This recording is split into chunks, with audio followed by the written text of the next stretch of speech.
So palm production operation management. So production operation మేనేజ్మెంట్లో first వచ్చేసి operation management. So operation మేనేజ్మెంట్లో ఏమేమి ఉంటాయి? First nature of operation management, దాని ఇంపార్టెన్స్, దాని స్కోప్, ఇంకా దాని ఫంక్షన్స్. సో ఇవి మెయిన్ అన్నమాట. అయితే నేచర్ ఏంటి? Operation management is a field that focus on the management of resources and processes to create and deliver goods. So OM main focus ఏంటి? Management of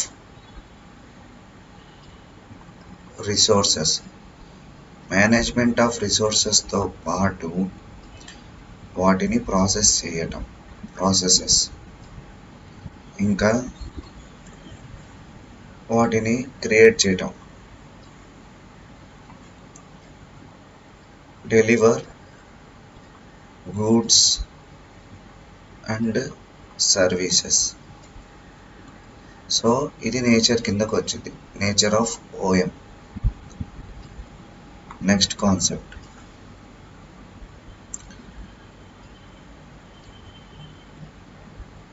scope. So స్కోప్లో ఏమేమి ఉంటాయి? Scope of operation management. Scope ఏంటి అంటే first facility layout planning అనేది మనం గీస్తాం operation management కోసం. సో ఒక కంపెనీ ఉంది, ఆ కంపెనీలో స్పేస్ యూటిలైజేషన్ కరెక్ట్గా చేస్తే ఆపరేషన్స్ అనేవి ఒకదానికి ఒకటి ఇంటర్ఫియర్ అవ్వవు. సో అలా ఉండటం కోసం ఫెసిలిటీ లేఅవుట్ని మనం ప్లానింగ్ చేయాలన్నమాట. సెకండ్, ఏ ఆపరేషన్కి ఎంతెంత మంది మనుషులు కావాలి, వాళ్ళకి ఆ స్కిల్స్ ఉన్నాయా లేవా అనేది important. So work force planning and management అనేది కూడా ఇంపార్టెంట్. వాటితో పాటు ఇన్వెంటరీ మేనేజ్మెంట్, అంటే మనం తయారు చేసిన ఫినిష్డ్ ప్రొడక్ట్స్ వాటిని స్టోర్ చేయటం, డెలివరీ చేయటం, వాటిని మంచిగా ప్యాక్ చేయటం, ఇదంతా ఇన్వెంటరీ.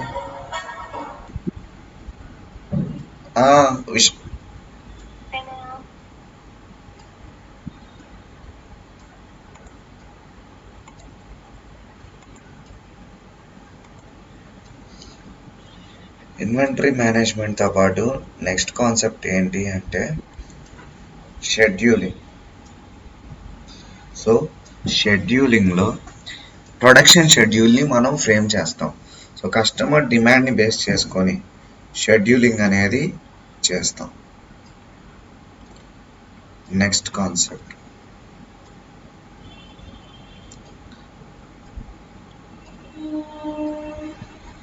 Quality control. సో ఏదన్నా ఒక ఆపరేషన్ చేయాలి అంటే లైక్ ప్రోడక్ట్ అనేది కస్టమర్కి వెళ్ళినప్పుడు వాళ్ళ ఎక్స్పెక్టేషన్స్, వాళ్ళు అనుకున్న స్టాండర్డ్స్ రీచ్ అవ్వటం కోసం క్వాలిటీని ఎన్ష్యూర్ చేయటం. Transportation logistics. సో గూడ్స్ని పంపించడం కోసం కరెక్ట్ సప్లయర్స్ని, ట్రాన్స్పోర్టేషన్ వాళ్ళని ఎక్వైర్ చేసుకోవటం, లైక్ ట్రాన్స్పోర్టేషన్ అండ్ లాజిస్టిక్స్ కూడా స్కోప్ ఆఫ్ ఓఎం కిందకు వస్తాయి. నెక్స్ట్ వచ్చేసి మెయింటెనెన్స్. మెయింటెనెన్స్లో మనం ఉన్న మెషినరీ ఇవన్నీ ఆపరేషన్ పర్ఫామ్ చేస్తూ ఉంటాయి. సో ఈ ఆపరేషన్ పర్ఫామ్ చేసేటప్పుడు వేర్ అండ్ టేర్ రిపేర్స్ అనేవి వస్తూ ఉంటాయి. సో వాటిని మనం ప్రాపర్గా మెయింటైన్ చేసుకోవాలన్నమాట. So that is maintenance. ఇంకా ప్రాజెక్ట్ మేనేజ్మెంట్. మనం ఆపరేషన్ దేనికి సంబంధించి చేస్తాం? ఏదో ఒక ప్రాజెక్ట్ని బేస్ చేసుకొని చేస్తాం. ఫర్ ఎగ్జాంపుల్ ఒక కన్స్ట్రక్షన్ కంపెనీ ఉంది, దానికి చాలా రకాల ప్రాజెక్ట్స్ వస్తాయి. Like flyovers, foot paths, dams, buildings, universities, colleges కట్టేలాంటివి. సో అలా ప్రాజెక్ట్స్ అనేవి వచ్చినప్పుడు వాటిని ఎలా మేనేజ్ చేయాలి, ఆపరేషన్స్ని ఎలా మేనేజ్ చేయాలి, వాటికి టైం ఎంత కేటాయించాలి, వాటికి బడ్జెట్ ఎంత కేటాయించాలి అనేదే ప్రాజెక్ట్ మేనేజ్మెంట్ అనమాట. Next, importance.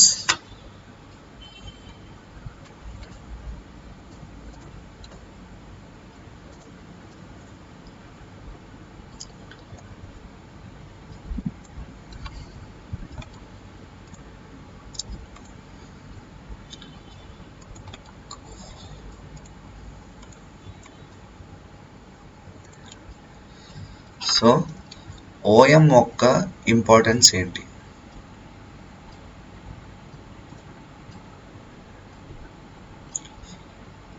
ఆర్ ఆబ్జెక్టివ్స్ ఏంటి? First, ensure that the organisation production system can meet customer demand. Customer డిమాండ్కి అనుగుణంగా ఆర్గనైజేషన్ దగ్గర ప్రొడక్షన్ సిస్టమ్స్ ఉన్నాయా లేదా, మీట్ అవ్వగలిగిద్దా లేదా. Maximise the efficiency of organisation production system. So ఒక కంపెనీ నార్మల్గా 30 పెన్నులు తయారు చేస్తుంది, కానీ అది మ్యాక్సిమం ఒక 70 పెన్నుల దాకా తయారు చేయొచ్చు. సో మ్యాక్సిమైజేషన్ ఆఫ్ ఎఫిషియన్సీ, ఎక్కువ ప్రొడ్యూస్ అయ్యేటట్టు తక్కువ time. Minimise the cost of producing goods and services. So ఏదైనా గూడ్స్ ప్రొడ్యూస్ చేయాలంటే, సర్వీసెస్ ఇవ్వాలంటే దానికి కొంచెం కాస్ట్ అయింది, ఆ కాస్ట్ని తగ్గించటం. Improve the quality of the goods and services made by the organisation.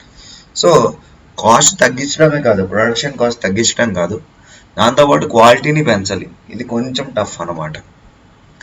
Increase the flexibility of organisation production system. So ఒక ఆర్గనైజేషన్లో చాలా ప్రొడక్షన్ సిస్టమ్స్ ఉంటాయి, వాటి ఫ్లెక్సిబిలిటీని పెంచడం. సో ఫ్లెక్సిబిలిటీని ఎలా పెంచుతారు?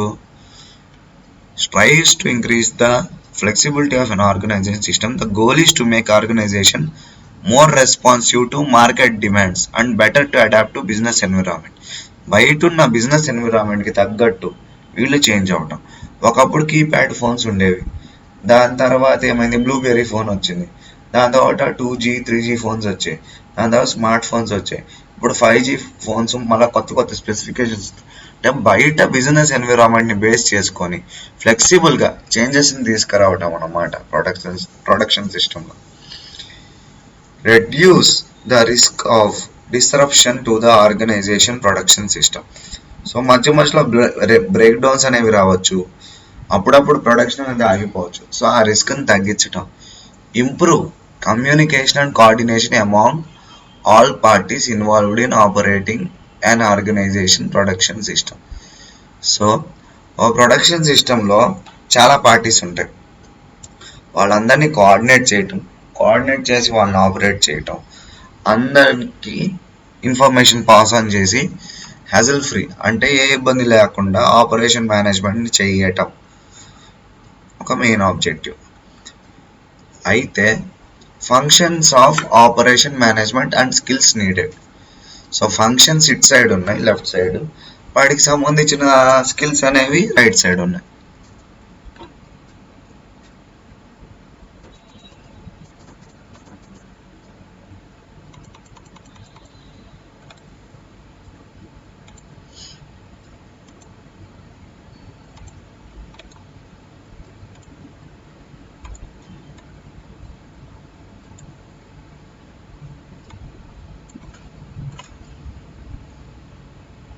So functions and skills of OM అన్నమాట. వీటిలో మనం చూస్తే ఆపరేషన్ ప్లానింగ్ చేయాలంటే మన దగ్గర రిసోర్సెస్ ఉండాలి, ఫినాన్స్ ప్లానింగ్ చేయాలంటే మన దగ్గర డబ్బులు ఉండాలి. సో ఫినాన్స్ ప్లానింగ్ చేయడానికి ఫినాన్స్ ప్లానింగ్ ఉండాలి. ప్రొడక్ట్ డిజైన్ అనేది ఒక స్కిల్ అయితే దాని ఫంక్షన్ ఏంది? Data interpretation. క్వాలిటీ కంట్రోల్ అనేది ఒక ఫంక్షన్ అయితే దాని స్కిల్ ఏంటి? Conflict management. ఫోర్కాస్టింగ్ అంటే ఇప్పటి వరకు వచ్చిన డేటా, సేల్స్, ఎంత యూనిట్స్ ప్రొడ్యూస్ చేసాం, ఇవన్నీ ఫోర్కాస్టింగ్ ఓవర్ ది ఇయర్ చేసినప్పుడు డేటా డ్రివెన్ డిసిషన్ మేకింగ్ అనేది స్కిల్. స్ట్రాటజీ అనేది ఒక ఫంక్షన్ అవుతే దానికి సంబంధించిన క్రిటికల్ థింకింగ్ అనేది స్కిల్. సప్లై చైన్ మేనేజ్మెంట్ అనేది ఒక స్కిల్ అయితే, ఫంక్షన్ అయితే ప్రాబ్లమ్ సాల్వింగ్ అనేది దానికి రిలేటెడ్ స్కిల్ అన్నమాట.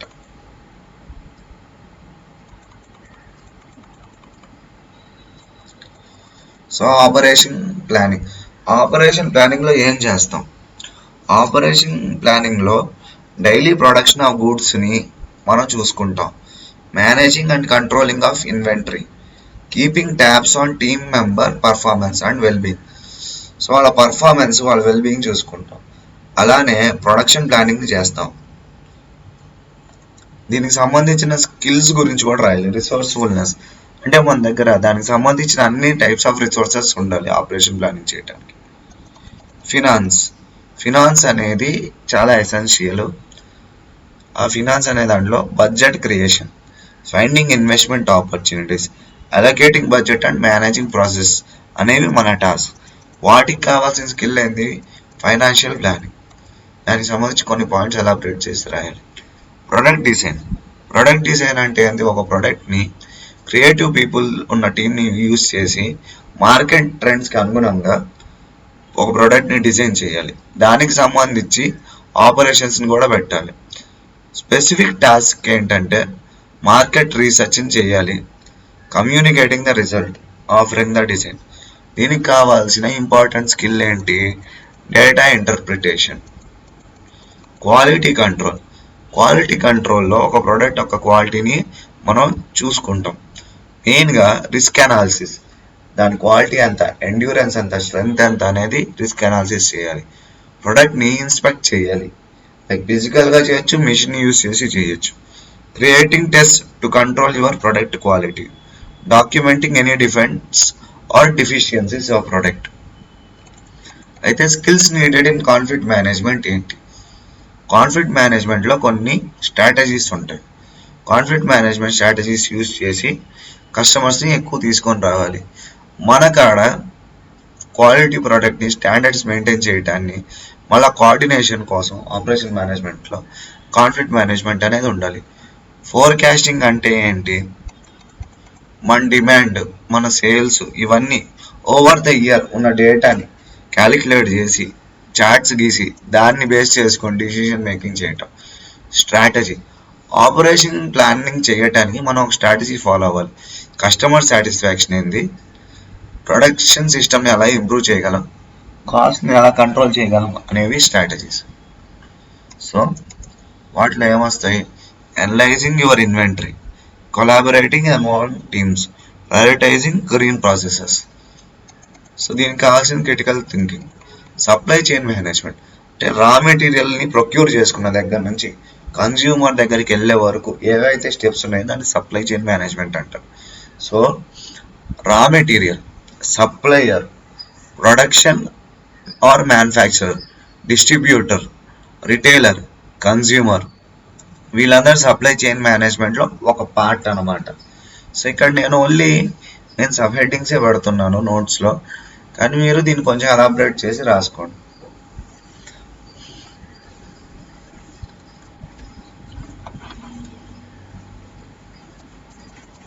ఎగ్జాంపుల్, సప్లై చైన్ మేనేజ్మెంట్ చేయాలంటే ఏముండాలి? మంచి ప్రాబ్లమ్ సాల్వింగ్ స్కిల్స్ ఉండాలి.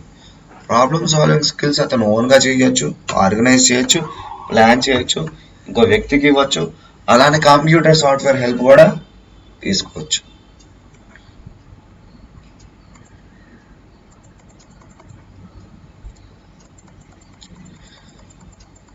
So importance of operation management అంటే ఏంటి? అసలు ఆపరేషన్ మేనేజ్మెంట్ యొక్క ఇంపార్టెన్స్ ఏంటి? ఇది ఫంక్షన్స్ అండ్ స్కిల్స్ ఇందా, అది స్కోప్ అండ్ నేచర్. ఓయ్ సేమ్ ఉన్నాయి. కొన్ని ఎక్స్ట్రా పాయింట్స్ యాడ్ అవుతాయి అంతే. ఇందాక ఆబ్జెక్టివ్స్లో ఉన్న దాన్ని సేమ్ దీనికి కూడా రాసేయచ్చు. కాకపోతే మీరు కొంచెం ఎక్స్ట్రా పాయింట్స్ రాయాలనుకుంటే ఇంపార్టెన్స్ ఆఫ్ ఓఎం కింద వీటిని ఇంక్లూడ్ చేసుకోండి. ఫస్ట్, మోటివేట్స్ టీమ్ మెంబర్ని మోటివేట్ చేయడానికి వాడచ్చు. Proper utilisation of resources. So utilisation of resources. Collaboration enhance చేయటం కోసం కూడా. Enhance collaboration. మోర్ ఓవర్ ఇది దీన్ని అంటాం కన్నా ఆబ్జెక్టివ్స్ అంటాం better. Like goals, objectives or goals Anu.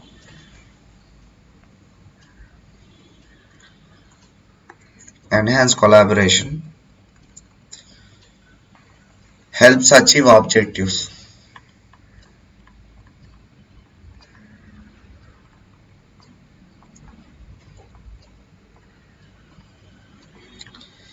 Improves productivity.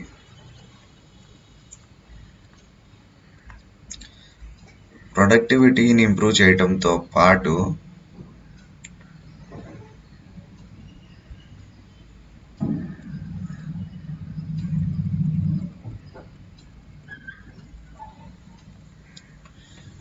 ఇంకా ఎవల్యూషన్ గురించి చెప్పాలి.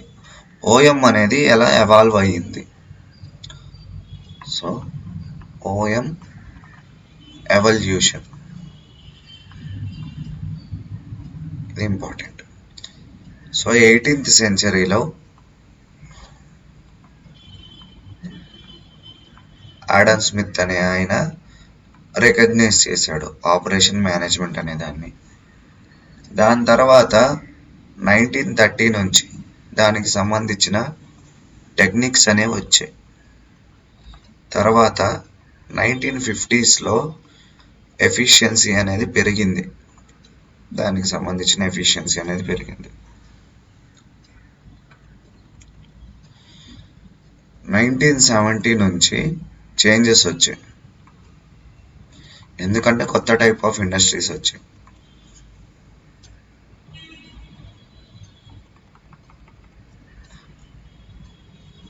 సో ఆన్ ఎ బ్రీఫ్ చెప్పాలి అంటే ఈ ఇయర్స్ అండ్ వీటిని మనం రాసుకోవచ్చు. So copy paste.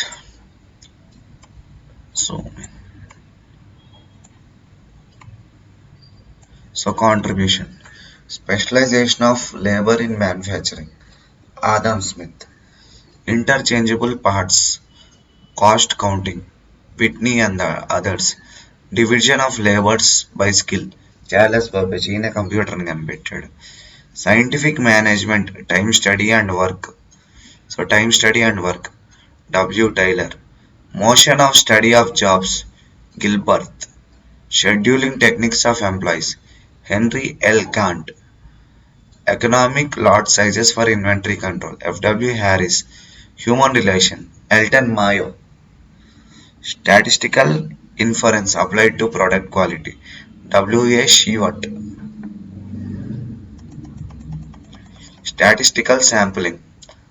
Statistical sampling వచ్చేసి HF Dodge, HG Romig. Operation research application in world war 2, PM Blackett and others. Digital computer, John Mauchly and JP Eckert digital కంప్యూటర్ని తయారు చేశారు. Mathematical programming on linear and stochastic processes, A Charnes, WW Cooper. Organisational behaviour, L Cummings and L Potter.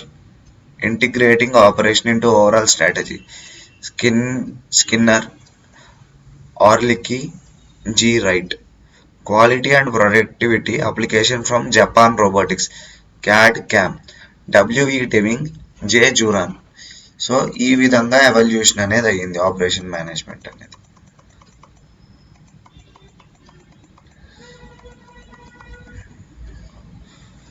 So ఎవల్యూషన్లో మనం discuss చేయాల్సిన points ఏంటి అంటే, వీళ్ళు గుర్తున్నా గుర్తు లేకపోయినా ఈ సబ్ హెడ్డింగ్స్ అయితే మెయిన్గా మెన్షన్ చేయాలి. ఫోకస్ ఆన్ ఎఫిషియన్సీ, ఎఫిషియన్సీ మీద ఫోకస్ని ఎలా పెంచారు. ఫస్ట్ పాయింట్, క్వాలిటీ రెవల్యూషన్ ఎలా తీసుకొచ్చారు ఓఎంలో. క్వాలిటీ రెవల్యూషన్ తీసుకొచ్చింది యుఎస్ వాళ్ళు అనమాట. Customisation and design. So designing చేయటం, హై క్వాలిటీ ప్రొడ్యూస్ చేయటం, కస్టమర్ డిమాండ్స్ని బేస్ చేసుకొని కస్టమైజేషన్ చేయటం, time based competitions. So time base చేసుకొని ఎలా పర్ఫామ్ చేస్తున్నారు దాన్ని బట్టి ఆపరేషన్ మేనేజ్మెంట్ ఎంత బాగా జరుగుతున్నాయి అన్న దాన్ని క్యాలిక్యులేట్ చేయటం. ఇంకా లాస్ట్ సర్వీస్ రెవల్యూషన్ అనేది తీసుకొచ్చారు.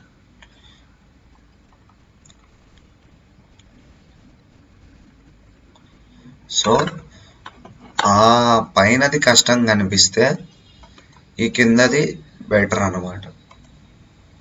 ఈ డయాగ్రామ్ స్కోర్ చేయటానికి.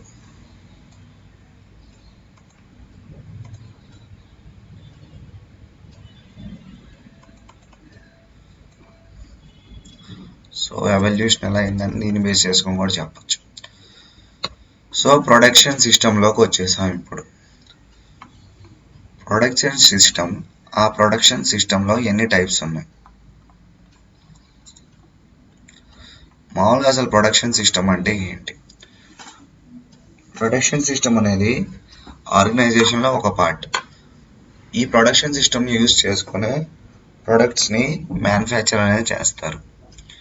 సో ఇది రిసోర్సెస్ని వాడుకుంటుంది, కంబైన్ చేసిద్ది, ట్రాన్స్ఫార్మ్ చేసిద్ది, అది కూడా ఒక కంట్రోల్డ్ మేనర్లో చేసిద్ది. సో ప్రొడక్షన్ సిస్టమ్ అనేది ఏం చేసిద్ది? ఫస్ట్ యాక్టివిటీ కంబైన్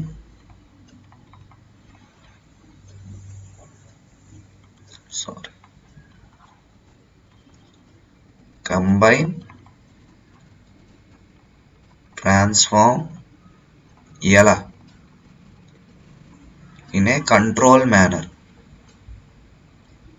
ఇలా కంట్రోల్ మేనర్లో చేయటం వల్ల మనకేం వచ్చింది? Add value. దేనికి వాల్యూ వచ్చింది? ప్రోడక్ట్కి.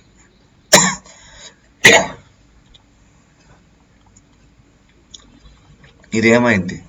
ఫినిష్డ్ గూడ్స్ అయితే, ఫినిష్డ్ ప్రోడక్ట్ అయితే.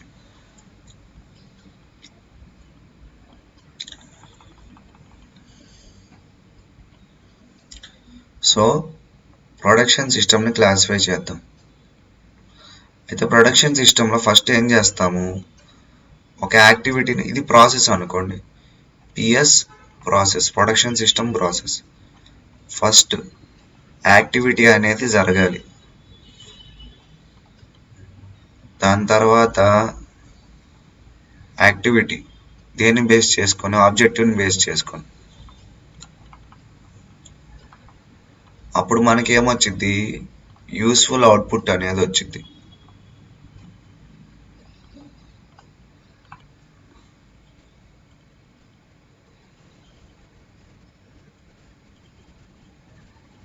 అవుట్పుట్ వచ్చిన తర్వాత మళ్ళీ దానికి మనం ఏం చేస్తాం? ఫీడ్బ్యాక్ తీసుకుంటాం. ఫీడ్బ్యాక్ తీసుకున్న తర్వాత ఏం చేస్తాం? మళ్ళా కంట్రోల్ చేస్తాం. ఎందుకు కంట్రోల్ చేస్తాం? Improve production system performance.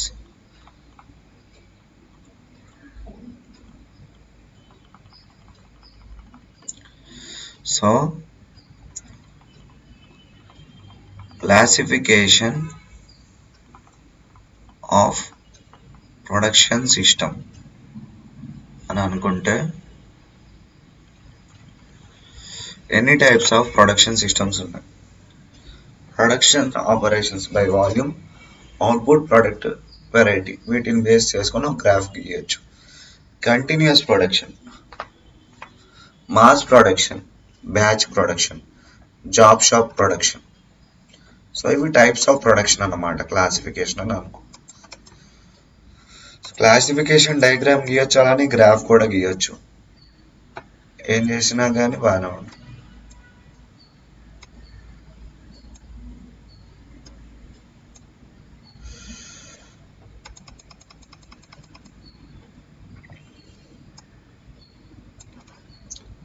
So next వచ్చేసి ఎక్స్ప్లెనేషన్ అనమాట ఒక్కొక్క దానికి.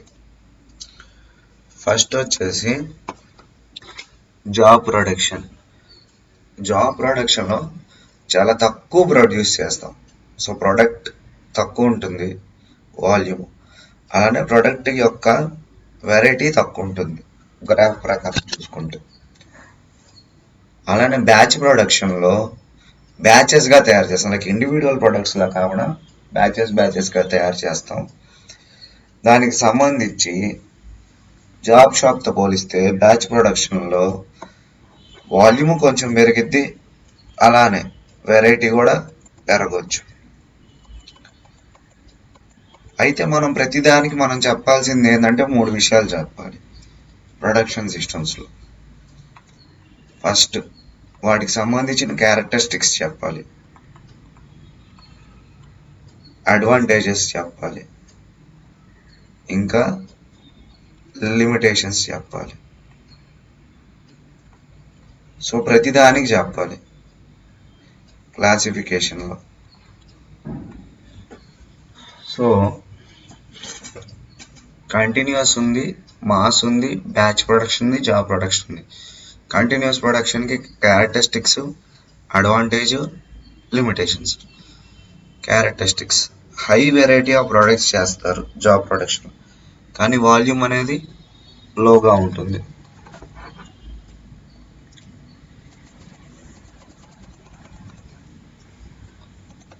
దాంతోపాటు general purpose machines and facilities చేస్తారు. స్కిల్ అనేది ఎక్కువ ఉండాలి, large inventory of machines, tools, parts కావాలి, అలానే డీటెయిల్డ్ ప్లానింగ్ ఉండాలి. అడ్వాంటేజెస్ ఏంది, కస్టమైజేషన్, ఆపరేటర్ అనేవాడు తన ఫుల్ పొటెన్షియల్ వాడతాడు, క్రియేటివ్ మెథడ్స్ వాడతాడు, జనరల్ పర్పస్ తయారు చేస్తాడు. లిమిటేషన్, ఒకడే చేస్తున్నాడు కాబట్టి హై కాస్ట్ ఉంటుంది, హై లెవెల్ ఆఫ్ ఇన్వెంటరీ కావాలి, ప్రొడక్షన్ ప్లానింగ్ అనేది కాంప్లికేటెడ్ అయింది, లార్జ్ స్పేస్ ఉండాలి.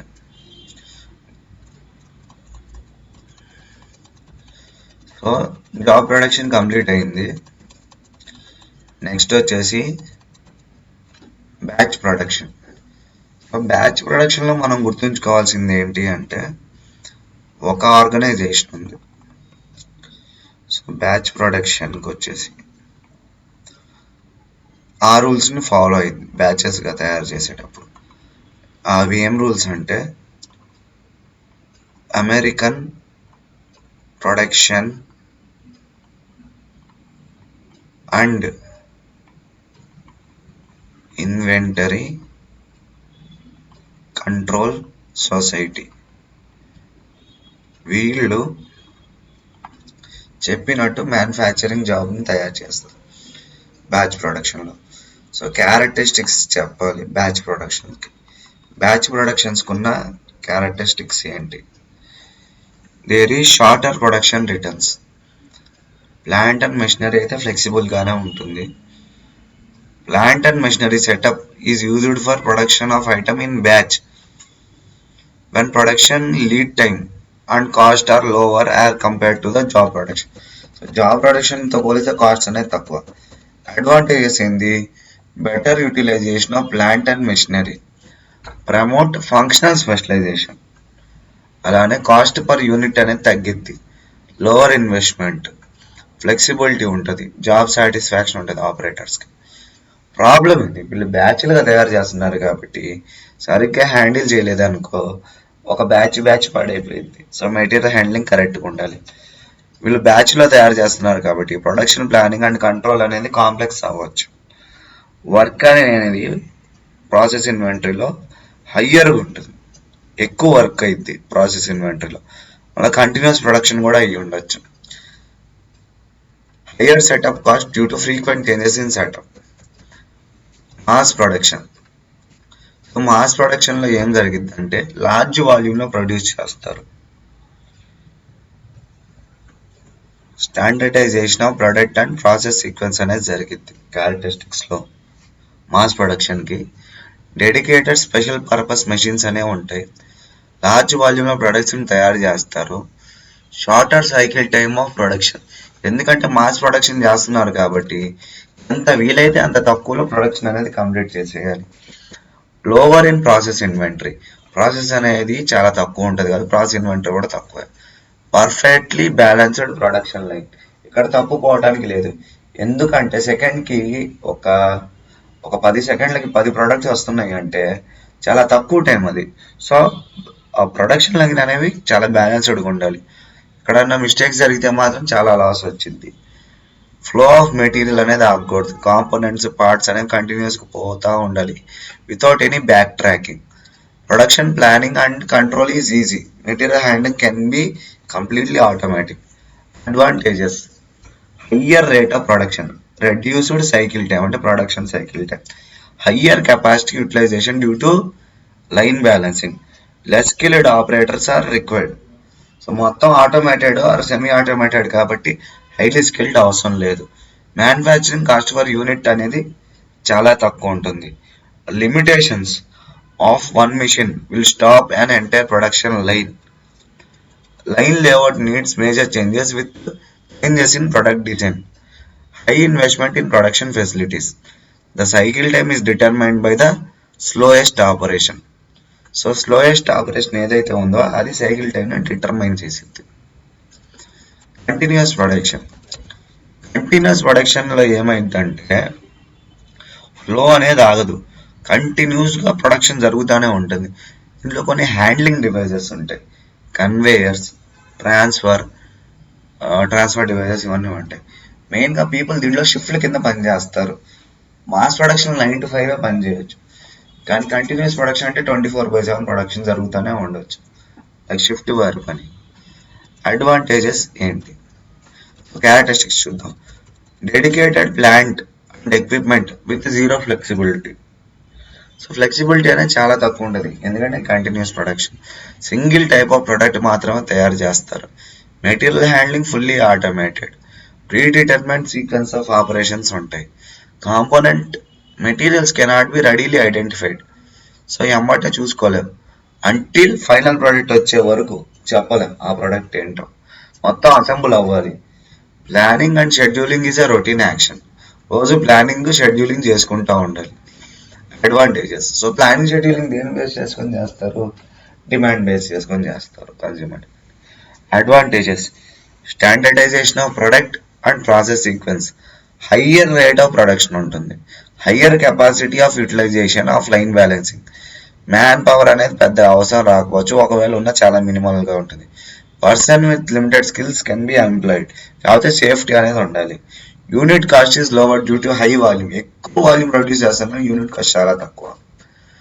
లిమిటేషన్ ఏంటి, ఫ్లెక్సిబిలిటీని అకామిడేట్ చేయలేము, కంటిన్యూస్ ప్రొడక్షన్ చేయాలంటే హై ఇన్వెస్ట్మెంట్ ఉండాలి, అలాంటి రిసోర్స్ కూడా ఎక్కువ ఉండాలి.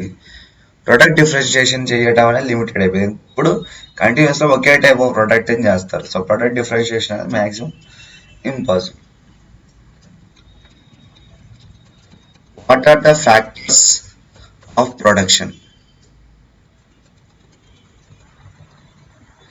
సో ప్రొడక్షన్ ని ఏ ఫ్యాక్టర్స్ ఇన్ఫ్లుయెన్స్ చేస్తాయి?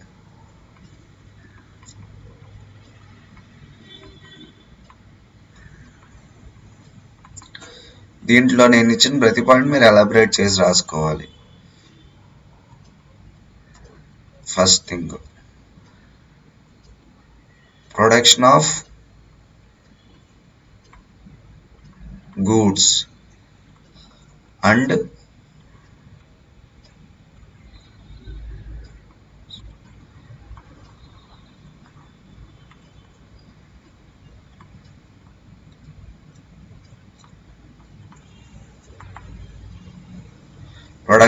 Goods and services.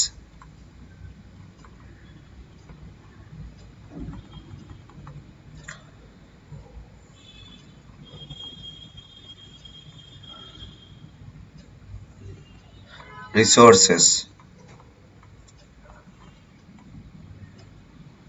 Land,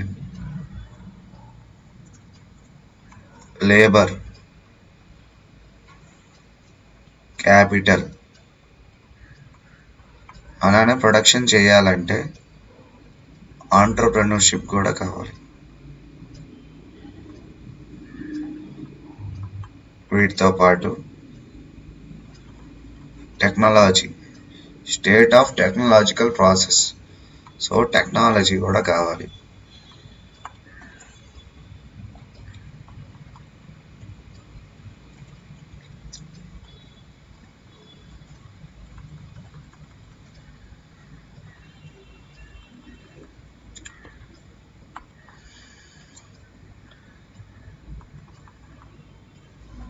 so factors of production, 4 factors of production ఏం చెప్తా అంటే land, labour, capital, entrepreneurship. Or 5 M's కూడా రాసుకోవచ్చు. మేనేజ్మెంట్, మ్యాన్, మనీ, ఇవి కూడా రాసుకోవచ్చు. అవి రాయొచ్చు, ఇవి రాయొచ్చు. అయితే ఇక్కడ మనకి ప్రొడక్షన్ అని చెప్పారు కాబట్టి ఇవే రాసుకోవడం బెటర్. 4 ఫ్యాక్టర్స్ ఆఫ్ ప్రొడక్షన్ ఏంటి అంటే, ఫస్ట్ ఫ్యాక్టర్ ల్యాండ్, దీన్ని ఎలాబరేట్ చేసి రాయండి. నెక్స్ట్ లేబర్, ఎలాబరేట్ చేసి రాయండి.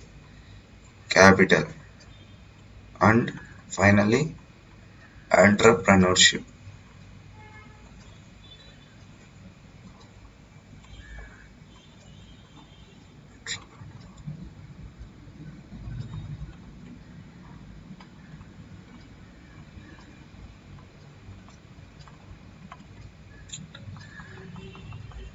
సో ఇవి 4 ఇంపార్టెంట్ ఫ్యాక్టర్స్ అన్నమాట. ఇవి ఇంపార్టెంట్.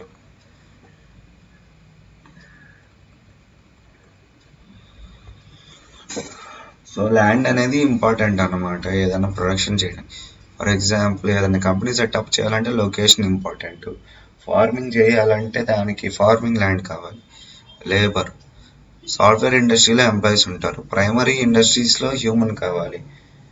మ్యానుఫ్యాక్చరింగ్, మైనింగ్లో కూడా లేబర్ అనేవాళ్ళు కావాలి, లేకపోతే పనులు అనేవి అవ్వవు. సో ప్రొడక్షన్ ఎఫెక్ట్ చేసిద్ది.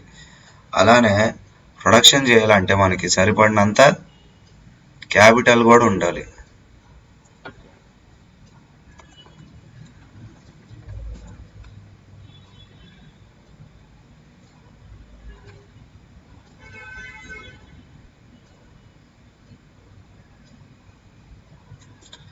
వాటితో పాటు క్యాపిటల్, డబ్బు ఉండాలి మన కాడ, కమర్షియల్గా సౌండ్ అయ్యి ఉండాలి. ఎంటర్ప్రెన్యూర్షిప్, మన ఎక్స్పెండిచరు, మన కాస్ట్ ఆఫ్ క్యాపిటల్, మన గూడ్స్ పర్చేసింగ్కి ఎంత అయింది, ట్రాన్స్పోర్టింగ్కి ఎంత అయింది, ఇంకా మన యాన్యువల్ డిమాండ్ ఎంత, యాన్యువల్ టర్న్ ఓవర్ ఎంత, సిఎస్ఆర్ యాక్టివిటీస్కి ఎంత పోయింది, ఇవన్నీ తెలిసి ఉండాలి. ఎంటర్ప్రెన్యూర్షిప్ అనేది ఏ ప్రొడక్షన్ కన్నా మెయిన్ ఇంపార్టెంట్ థింగ్ అనమాట. అంటే ప్రొడక్షన్లో ఉన్న అన్ని ఫ్యాక్టర్స్ని కంబైన్ చేస్తే దాన్ని ఎంటర్ప్రెన్యూర్షిప్ అంటారు. ఎంటర్ప్రెన్యూర్షిప్ ఆల్రెడీ కొత్త బిజినెస్ స్టార్ట్ చేయొచ్చు, లేకపోతే ఉన్న బిజినెస్ అన్నా స్టార్ట్ చేయొచ్చు. Connecting the factors,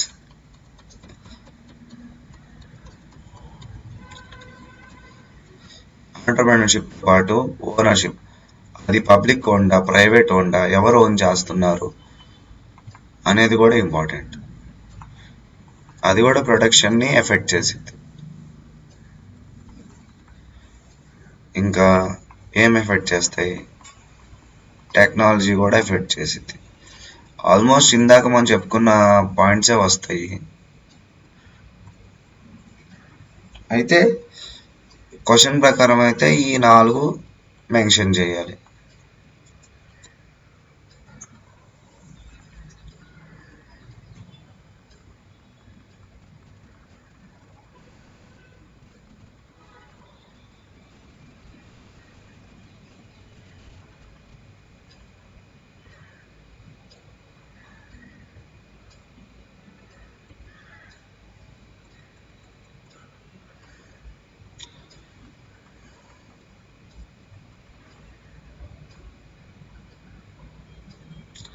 so next concept వచ్చి ఏంటంటే ప్రాసెస్ డిజైన్. ఇప్పటిదా మనం ప్రొడక్షన్ మాట్లాడుకున్నాం, ఆ ప్రొడక్షన్ చేస్తున్నాం. సో ఆ ప్రొడక్షన్కి ప్రాసెస్ అనేది డిజైన్ చేయాలి. So process design of OM operation మేనేజ్మెంట్లో ఎలా జరగాలి అనే దానికి మనం ప్రాసెస్ని డిజైన్ చేస్తున్నాం అన్నమాట. First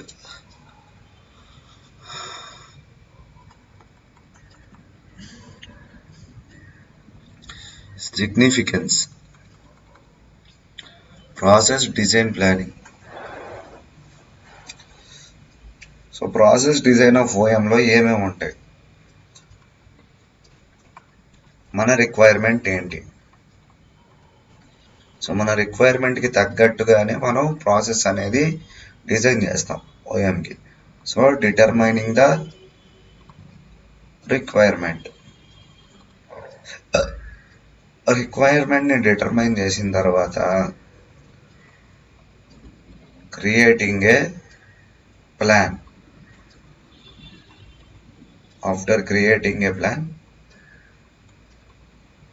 building a team. ఒక టీంని బిల్డ్ చేస్తాం.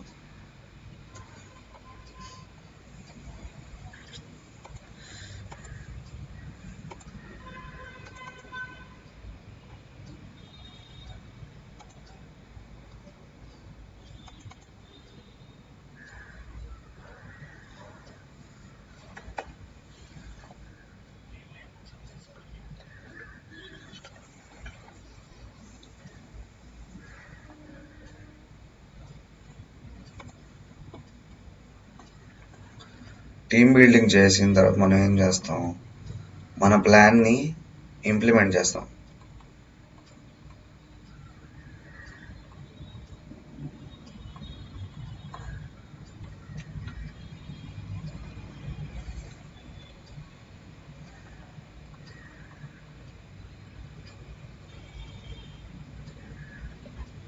తర్వాత ప్రాసెస్ని మానిటర్ చేస్తాం.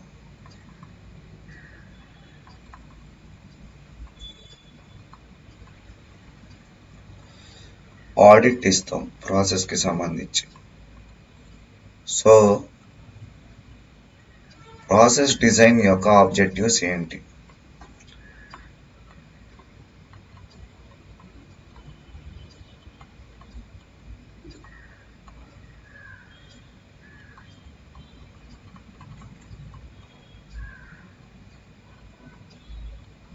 First objective prioritize better outcomes. 2, improve efficiency.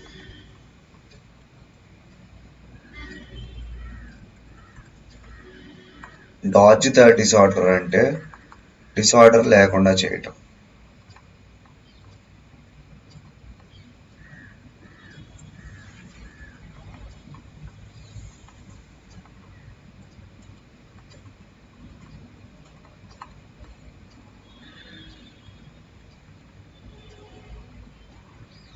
అకౌంటబిలిటీని ensure చేయటం అన్నమాట.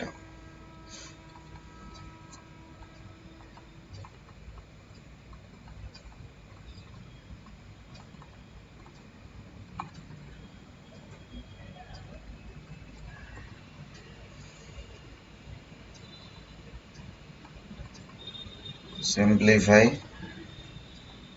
collaboration.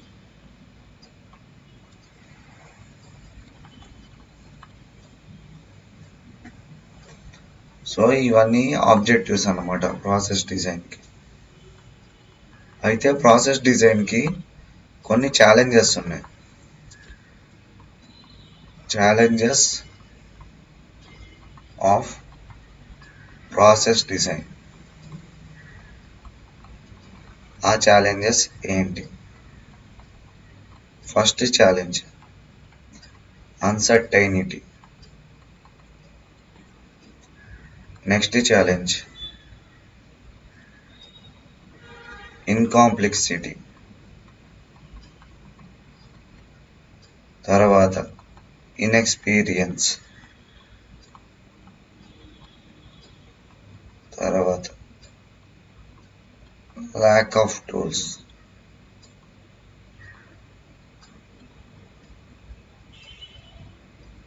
Time constraints.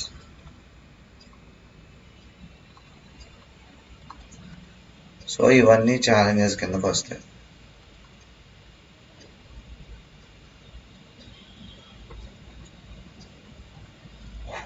Things to consider అనేవి కూడా ఆబ్జెక్టివ్స్ కిందకే రాసుకోవచ్చు. లైక్ ఫ్లెక్సిబుల్,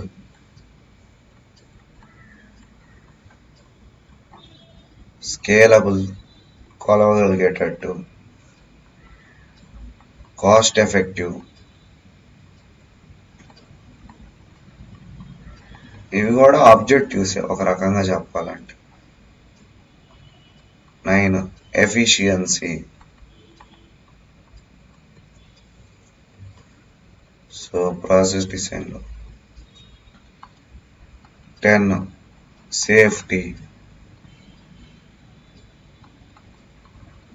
రిలయబిలిటీ అంటే ఎక్కువ రోజులు పని వచ్చేటట్టు చేయటం. 12th point easy to operate. ఈజీగా ఉండాలి, ఆపరేట్ ఆర్ అండర్స్టాండ్. కాంప్లెక్స్గా ఉండకూడదు.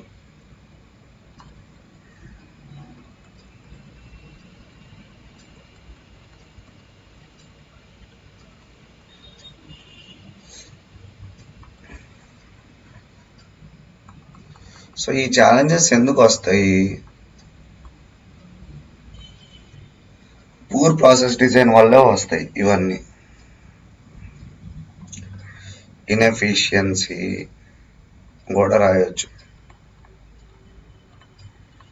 వాటితో పాటు వేస్ట్, ఎర్రర్స్. వీటన్నిటికీ మెయిన్ కాజ్ ఏంటి?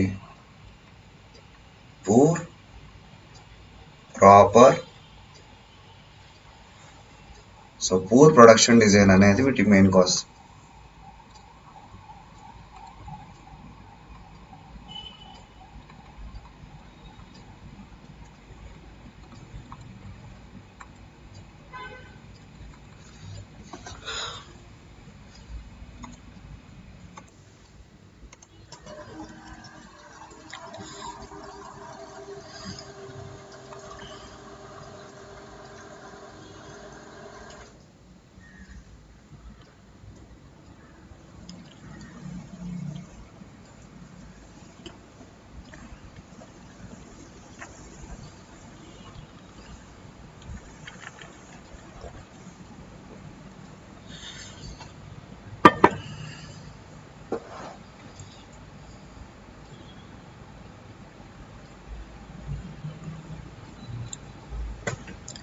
సో నెక్స్ట్ కాన్సెప్ట్ వచ్చేసి రిసోర్స్ అలొకేషన్.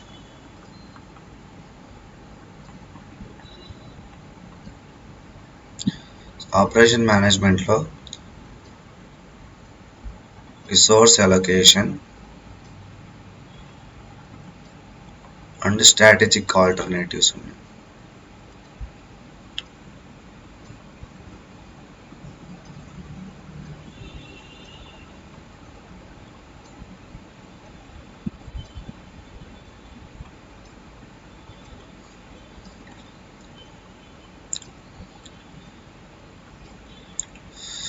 సో అలొకేషన్ అంటే ఏంటి? ఇవ్వటం అన్నమాట, రిసోర్స్ని అలొకేట్ చేయటం. షెడ్యూలింగ్ అంటే ఏంది? ఏది ఎప్పుడు చేయాలో ప్లాన్ చేయటం.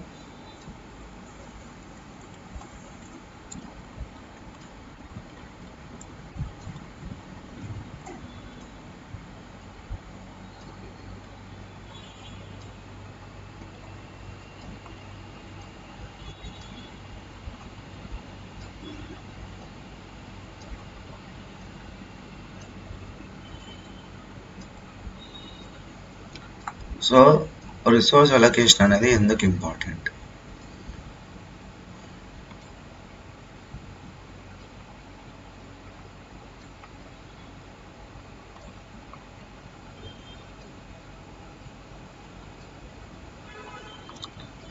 ఫస్ట్ థింగ్, వర్క్ డివైడ్ అయింది, టీమ్స్ని ఎంపవర్ చేసింది.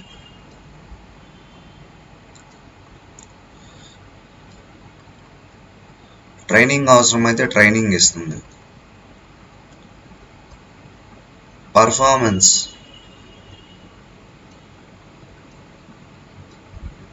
పర్ఫార్మెన్స్ ఆప్టిమైజేషన్ అనేది జరిగింది.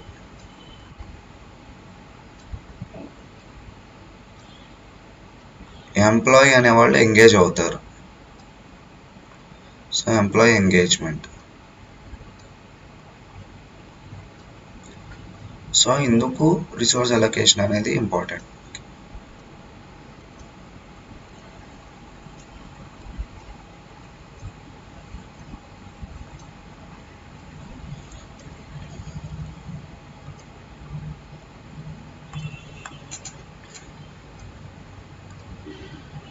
సో బెనిఫిట్స్ ఏంటి రిసోర్స్ అలొకేషన్ వల్ల?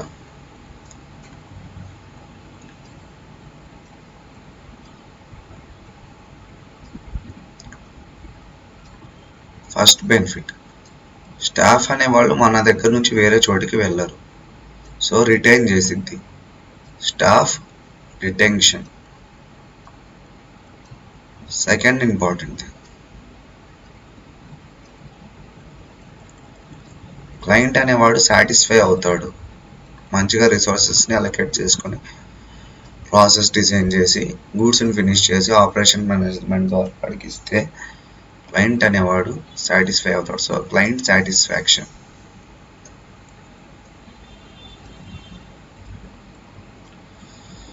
ప్రాఫిట్స్ అనేవి వస్తాయి ఎంప్లాయీస్ ఎంగేజ్ అవ్వటం వల్ల. Profitable engagement.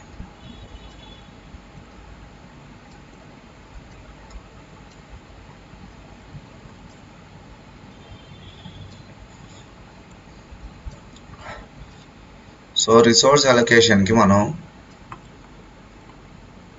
సాఫ్ట్వేర్స్ని కూడా వాడచ్చు. సాఫ్ట్వేర్స్ని వాడి కూడా మనం రిసోర్స్ అనేవి అలొకేట్ చేయొచ్చు. Like enterprise resource planning, ERP,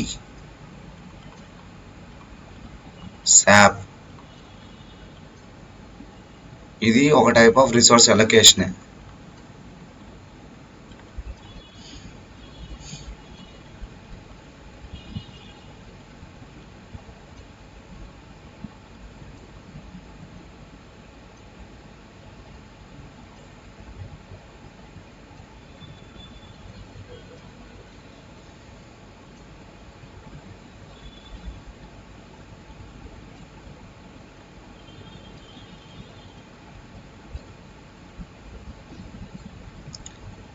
వీటితో పాటు స్కిల్స్ని ట్రాక్ చేయవచ్చు.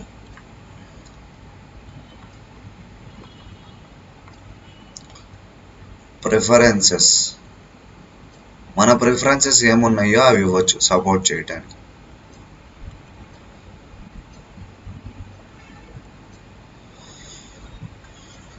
సో రిసోర్స్ అలొకేషన్ ప్రాసెస్లో ఇంకా ఏమొచ్చింది, ట్రాన్స్పరెన్సీ అనేది ఇంక్రీజ్ అవుతుంది.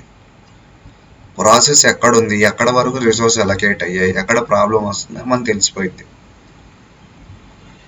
సో ట్రాన్స్పరెన్సీ అనేది పెరిగిద్ది.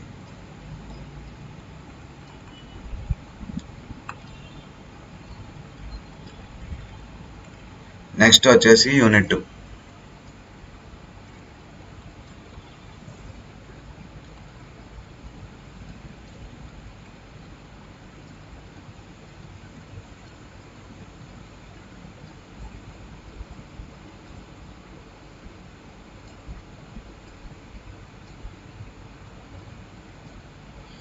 యూనిట్ 2 వచ్చేసి capacity, location and layout planning.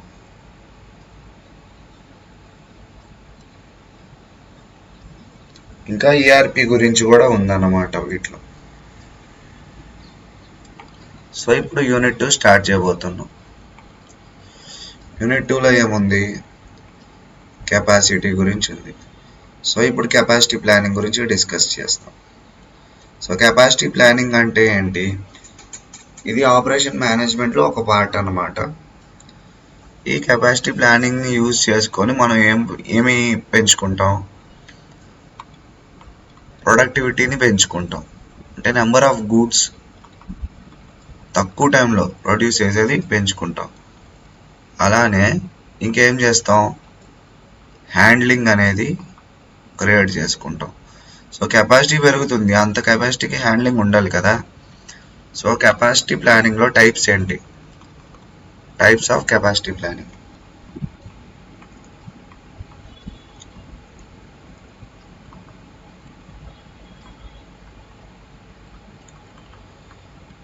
First type ఏంటంటే రిసోర్స్ ఎంత ఉంది దానికి ప్లానింగ్ వేయాలి, resource capacity planning. Second, project capacity planning. Third, team capacity planning. Fourth,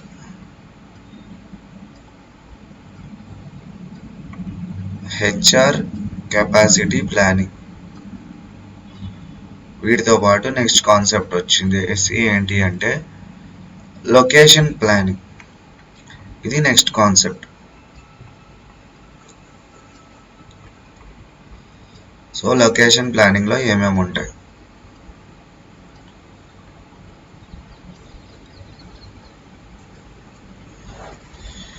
location planning is the process of helping you ensure your brand is in right location, correct location లో ఉందా లేదా.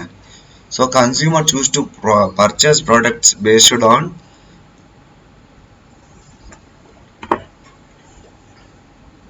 need, brand appeal, channel, convenience, competitors. So వీళ్ళని base చేసుకొని location అనేది plan చేయాలి. So ఏమేమి చూసింది, first thing need of whom, consumers. కొన్ని ప్రొడక్ట్స్ అర్బన్ ఏరియాస్లో దొరుకుతాయి, కొన్ని రూరల్లోనే దొరుకుతాయి. బ్రాండ్ అపీల్స్, ఎక్కడ పెడితే బ్రాండ్కి మంచి పేరు వచ్చింది. ఛానల్ అంటే ఆన్లైనా ఆఫ్లైనా. కన్వీనియన్స్, ఆ ప్రోడక్ట్ని కొనడానికి వీళ్ళు ఎంత దూరం వరకు ట్రావెల్ అయ్యి వద్దాం అనుకుంటున్నారు. లాస్ట్, వాళ్ళ లొకేషన్లో కాంపిటీటర్స్ ఎవరన్నా ఉన్నారా.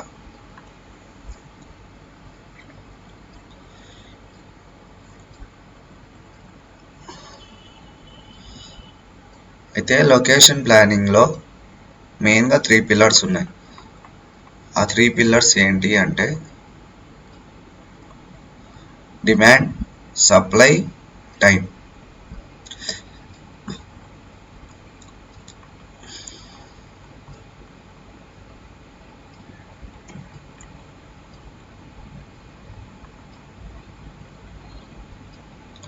ఫస్ట్ థింగ్ డిమాండ్, ప్రోడక్ట్కి డిమాండ్ ఎంత ఉంది కస్టమర్స్లో. సప్లై, ఒకవేళ సప్లై చేద్దాం అనుకుంటే ఆ లొకేషన్ నుంచి మనం సప్లై చేయగలమా లేదా. టైం, ఉన్న లొకేషన్ నుంచి కన్స్యూమర్స్కి మనం పంపించగలమా లేదా ఇన్ టైంలో. వీటిని బేస్ చేసుకొని లొకేషన్ అనేది ప్లాన్ చేసుకుంటారు.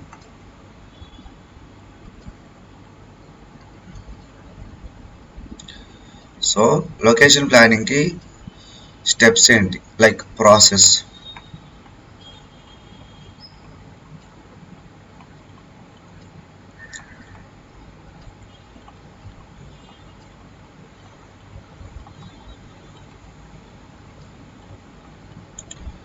ఫస్ట్ మన ఆబ్జెక్టివ్స్ ఏవో డిఫైన్ చేయాలి, ఎందుకు ఆ లొకేషన్లోనే పెడదాం అనుకుంటాం. Define objectives. రిలవెంట్ డేటాని మొత్తం గ్యాదర్ చేసి అక్కడ పెట్టాలా లేదా డిసైడ్ అవ్వాలి. Like gather data.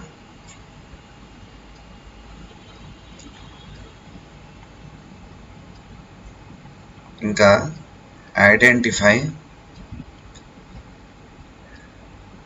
Candidate locations, అంటే మన కన్స్యూమర్ ఎక్కడ ఉన్నారు వాళ్ళ లొకేషన్ ఐడెంటిఫై చేయాలి. కొనేవాళ్ళు ఎక్కడ ఎక్కువ మంది ఉన్నారు. క్వాంటిటేటివ్ అనాలిసిస్, పలానా లొకేషన్లో పెడితే రోజుకి ఎంత క్వాంటిటీ వరకు అమ్మొచ్చు అనే దానికి సంబంధించి మనం క్వాంటిటేటివ్ అనాలిసిస్ చేయాలి. ఆ లొకేషన్లో మనం పెట్టడం కోసం బిజినెస్ ఇంకా రన్ చేయటం కోసం మన కాస్ట్ ఎంత అయితే అనాలిసిస్ చేసుకోవాలి. So cost analysis. ఇంకా ఆ ఉన్న పర్టిక్యులర్ ఏరియాలో మార్కెట్ ఎలా ఉందో అనాలిసిస్ చేసుకోవాలి. So market analysis.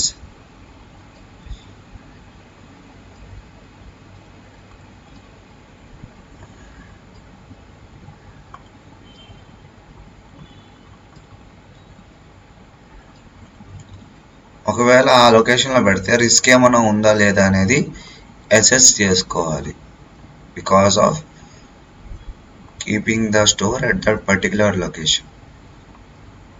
ఇంకా క్వాలిటేటివ్ ఫ్యాక్టర్స్, వాటితో పాటు వెయిటెడ్ స్కోరింగ్. వెయిటెడ్ స్కోరింగ్ అంటే ఏంటంటే ప్రతి ఇండివిజువల్కి ఒక స్కోర్ ఇస్తాం. ఆ స్కోర్ని బట్టి ఎంత మనకి స్కోరింగ్ వస్తుంది, ఎన్ని సేల్స్ అవుతున్నాయి అనేవి మనం క్యాలిక్యులేట్ చేసుకుంటాం. So weighted scoring. Last one, select optimal location. So అక్కడ మనకి బిజినెస్ అనేవి మంచిగా జరుగుతూ ఉన్నాం, మినిమం జరగాలి. ఆప్టిమం లొకేషన్ సెలెక్ట్ చేసుకున్న తర్వాత మన లొకేషన్ ప్లానింగ్ని స్టార్ట్ చేయాలి. సో ఇంప్లిమెంటేషన్ అనేది చేయాలి. ఇంప్లిమెంటేషన్ చేసిన తర్వాత కూడా కంటిన్యూస్గా మానిటరింగ్ అనేది చేయాలి. ఎందుకంటే సిచ్యువేషన్ అనేది చేంజ్ అవ్వచ్చు maybe in future. So continuous monitoring అనేది కూడా చేయాలన్నమాట.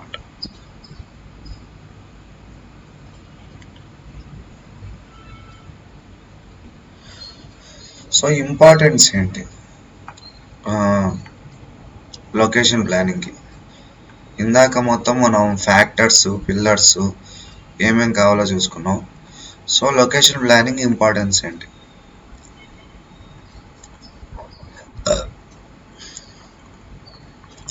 దీని ఇంపార్టెన్స్ అనొచ్చు, లేకపోతే సిగ్నిఫికెన్స్ అని కూడా అనొచ్చు.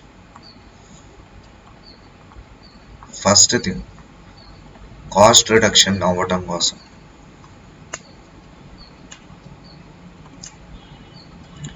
నెక్స్ట్, కస్టమర్ సర్వీస్ అనేది బెటర్గా ప్రొవైడ్ చేయడం కోసం.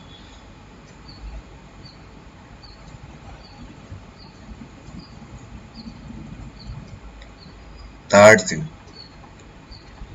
ఎన్హాన్స్డ్ సప్లై చైన్ రెసిలియన్స్ అన్నమాట.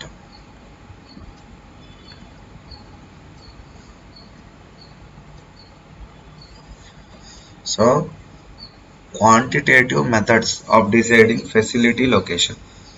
సో ఒక లొకేషన్ని క్వాంటిటేటివ్ మెథడ్స్ యూజ్ చేసి ఎలా చెప్తాం? మెయిన్గా 4 types ఆఫ్ క్వాంటిటేటివ్ మెథడ్స్ ఉన్నాయి అన్నమాట.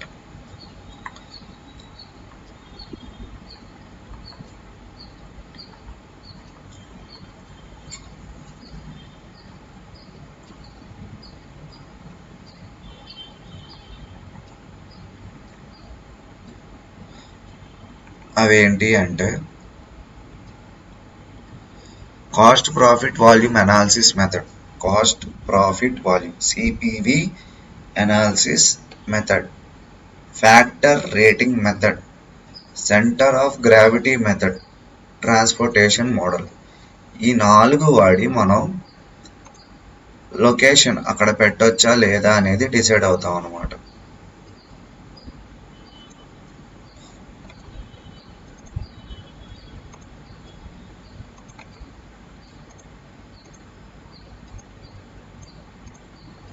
నెక్స్ట్ థింగ్,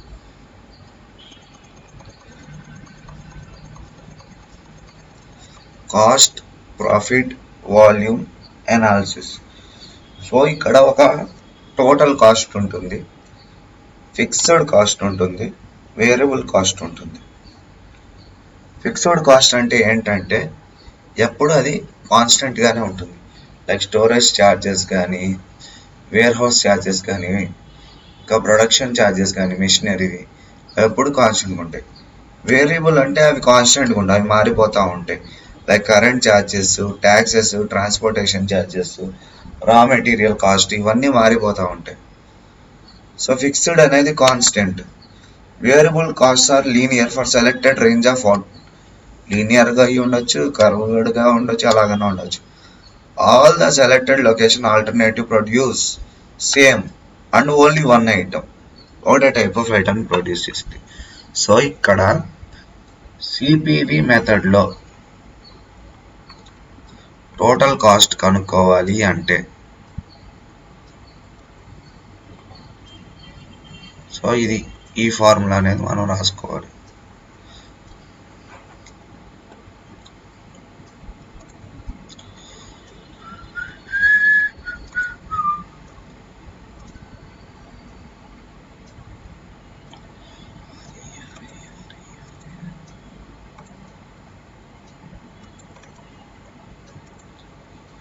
సో ఇది అన్నమాట ఫార్ములా.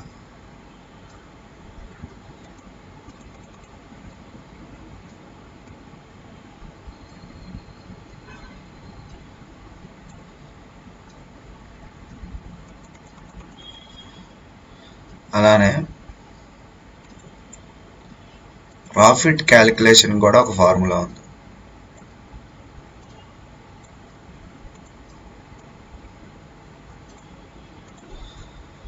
సో ప్రాఫిట్ క్యాలిక్యులేషన్కి, ప్రాఫిట్ అనాలిసిస్కి కూడా పీపీవి కదా, కాస్ట్ ప్రాఫిట్ వాల్యూమ్ 3 ఉంటాయి అన్నమాట. సో కాస్ట్ అయిపోయింది, టోటల్ కాస్ట్. ఇప్పుడు నెక్స్ట్ వచ్చేసి ఏంటి, ప్రాఫిట్ అనమాట. So for profit analysis, quantity or volume of output into revenue minus variable cost minus fixed cost, దీన్ని మైనస్ చేయాలి.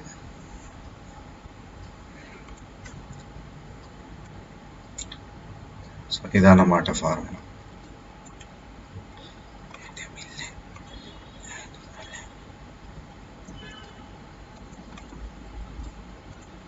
సో సిపివిలో ఫస్ట్ది వచ్చేసి cost analysis formula.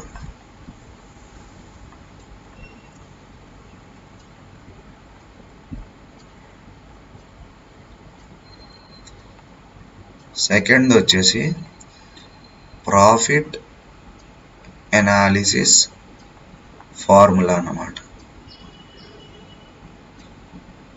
So 2 types of formulas.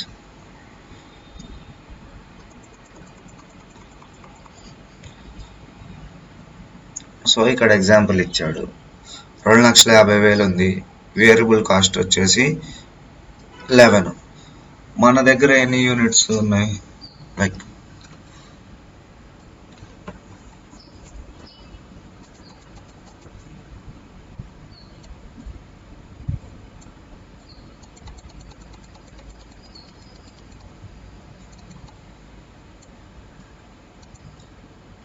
So మన దగ్గర ఏంటంటే ప్రతిదీ 10,000 యూనిట్స్ ఉన్నాయి అన్నమాట. సో ప్రతిసారి 10,000 యూనిట్సే. లొకేషన్ని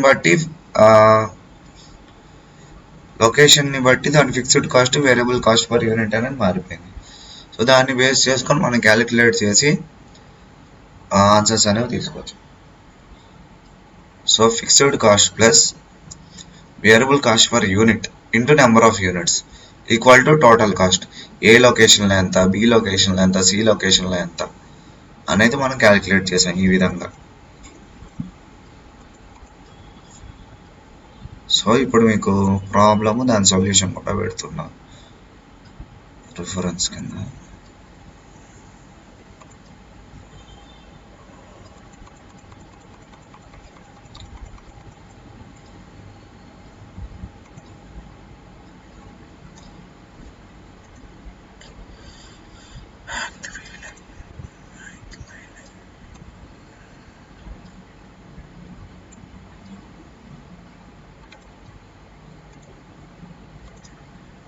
సో సిపివికి రిలేటెడ్ ప్రాబ్లం అన్నమాట ఇది. Mainly cost analysis problem.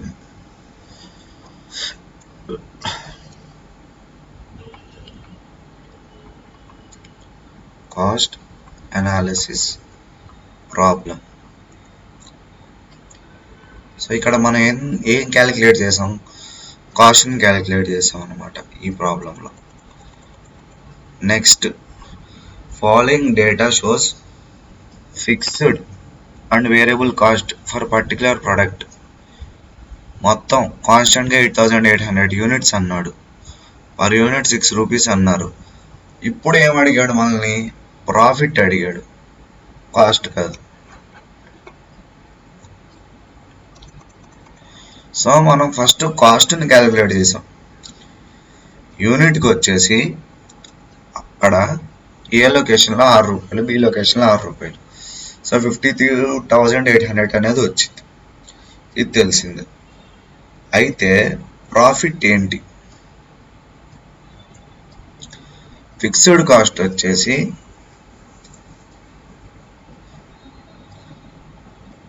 మారదు, ఏ లొకేషన్కి అదే ఉంటుంది.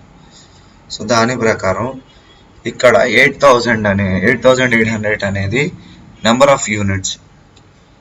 అయితే ఈ వేరియబుల్ ఇక్కడ ఉన్నది ఏంటి అంటే 8,800 అనేది నెంబర్ ఆఫ్ యూనిట్స్, 6 అనేది కాస్ట్ ఫర్ యూనిట్ అన్నమాట. సో అది డిఫర్ అవుతూ ఉంటుంది అన్నమాట. ఇక్కడ మీరు వేరియబుల్ కాస్ట్ చూసుకుంటే ఒక చోట 44,000 ఉంది, ఇక్కడేమో 35,200 ఉంది. So number of units into ఇదేంటి, ఫిక్స్డ్ కాస్ట్. లేకపోతే దీన్ని ఎలా అనుకోవచ్చు, యాన్యువల్ డిమాండ్ అనుకోవచ్చు. Annual demand minus variable cost, annual demand minus variable cost. ఇంకా ఇక్కడ ఏముంది, మన ఫిక్స్డ్ కాస్ట్లు ఉన్నాయి. సో యాన్యువల్ డిమాండ్ నుంచి వేరియబుల్ కాస్ట్ తీసేసిన తర్వాత దాని నుంచి మళ్ళీ ఫిక్స్డ్ కాస్ట్లను తీసేస్తే ఎక్కడైతే మనకి మ్యాక్సిమం ప్రాఫిట్ వచ్చిద్దో అదే మ్యాక్సిమం ప్రాఫిట్ వచ్చే ప్లేస్. సో ఎక్కడ ఎక్కువ వచ్చింది ప్రాఫిట్ అనేది, లొకేషన్ బిలో వచ్చింది. సో బి దగ్గర ఎక్కువ ప్రాఫిట్ అనేది జనరేట్ అయింది. సో ఫస్ట్ మనం ఏం క్యాలిక్యులేట్ చేయాలంటే యాన్యువల్ డిమాండ్ క్యాలిక్యులేట్ చేయాలి. యాన్యువల్ డిమాండ్ క్యాలిక్యులేట్ చేయాలంటే కాస్ట్ ఫర్ యూనిట్ అంటే 6 ఇంటూ నెంబర్ ఆఫ్ యూనిట్స్ 8,800. ఏ లొకేషన్లో 8,800, బి లొకేషన్లో 8,800. సో యాన్యువల్ డిమాండ్ ఎంత, రెండు చోట్ల 52,800. ఇది మనకు తెలుసు. నెక్స్ట్ ఏంటి, ఇక్కడ ప్రాఫిట్ విషయానికి వస్తే నెంబర్ ఆఫ్ యూనిట్స్ ఇంటూ మన యాన్యువల్ డిమాండ్, దాని నుంచి మన ఫిక్స్డ్ కాస్ట్ని మన వేరియబుల్ కాస్ట్ని మైనస్ చేయాలి. Annual demand minus variable cost minus variable cost. Annual demand 52,800 minus 44,400 అనేది 44,000 అనేది ఏంటి ఇక్కడ వేరియబుల్ కాస్ట్, ఫిక్స్డ్ కాస్ట్ ఏంది 8,000. So annual demand minus variable cost into number of units. ఇప్పుడు ఈ వచ్చిన ప్రోడక్ట్ నుంచి, ఇప్పుడు ఇక్కడ వచ్చిన ప్రోడక్ట్ ఉంది. So number of units annual demand minus variable cost, ఒక ప్రోడక్ట్ వచ్చింది, దాని నుంచి ఇక్కడ ఫిక్స్డ్ కాస్ట్ 8,000 తీసేయాలి. ఇలానే total number of units into annual demand minus variable cost minus fixed cost చేస్తే మనకి ప్రాఫిట్ వచ్చింది. ఇక్కడ అదే చెప్పాడు, ప్రాఫిట్ ఫార్ములా ఏంది, రెవెన్యూ మైనస్ వేరియబుల్ కాస్ట్. ఇక్కడ ఈ రెండు ఉంటాయి, మైనస్ ఎఫ్సి ఫిక్స్డ్ కాస్ట్ అన్నమాట. సో ఈ ప్రాబ్లం కూడా ఇంక్లూడ్ చేస్తా.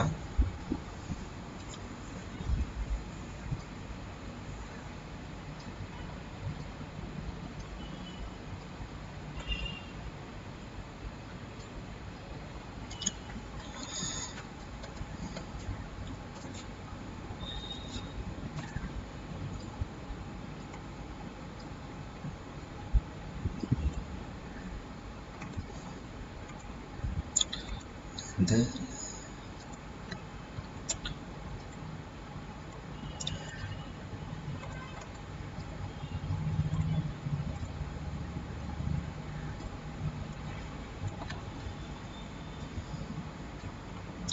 సో ఇది వచ్చేసి ప్రాఫిట్ అనాలిసిస్ ప్రాబ్లం అన్నమాట. సో ఏ లొకేషన్ ఎక్కువ ప్రాఫిట్ వచ్చిందంటే బి ఈజ్ ప్రాఫిటబుల్. బిలో ఎక్కువ ప్రాఫిట్ వచ్చింది మనకి.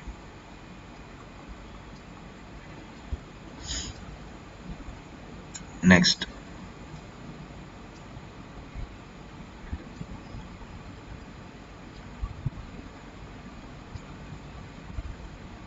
So factor rating method. ఇక్కడ ఏం చేస్తామంటే ఫ్యాక్టర్స్ని తీసుకుంటాం, వాటికి రేటింగ్ ఇచ్చి ఎవాల్యుయేషన్ చేస్తాం, అక్కడ ఆ లొకేషన్లో పెట్టాలా వద్దా.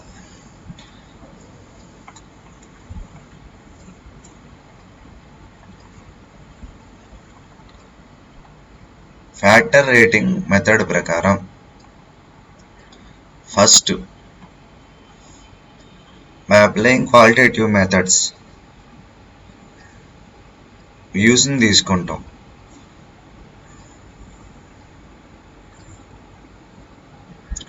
సో ఫస్ట్ వచ్చేసి క్వాలిటేటివ్ మెథడ్స్ అండ్ ఒపీనియన్స్. ఎవరి దగ్గర నుంచి? ఎక్స్పర్ట్స్ దగ్గర నుంచి తీసుకుంటాం. వన్స్ అవి తీసుకున్న తర్వాత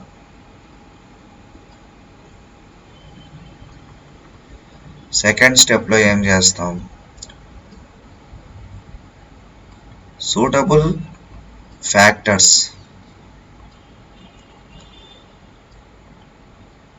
ఫర్ పర్టికులర్ ఫామ్. ఒక ఫామ్ని అక్కడ పెట్టడానికి సూటబుల్ ఫ్యాక్టర్స్ ఏమున్నాయో చూసుకుంటాం. థర్డ్ స్టెప్లో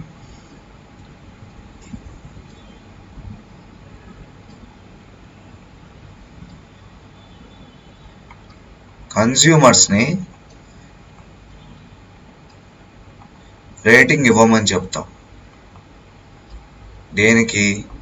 మనం ఐడెంటిఫై చేసిన ఫ్యాక్టర్స్కి.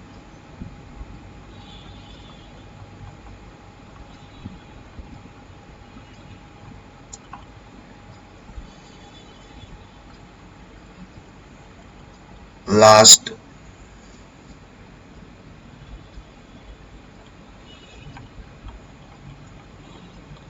సో ఫ్యాక్టర్ని, దాని ప్రొడక్ట్ ఇంపార్టెన్స్ని మల్టిప్లై చేసి ఒక ర్యాంక్ ఇస్తాం. ఆ ర్యాంక్ని బేస్ చేసుకొని అక్కడ ఆ లొకేషన్లో కంపెనీ పెట్టాలా వద్దా అనేది డిసైడ్ అవుతాం.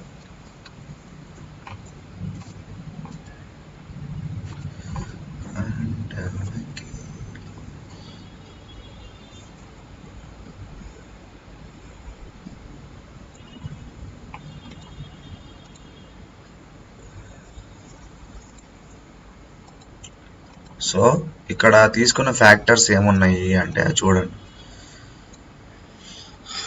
Closeness with other retail stores, volume of customers, rental cost, availability of space, operating cost other than rental cost, easy accessibility, sufficient availability of parking place, location. వీటన్నిటిని బేస్ చేసుకొని మనం ఏం చేస్తాం?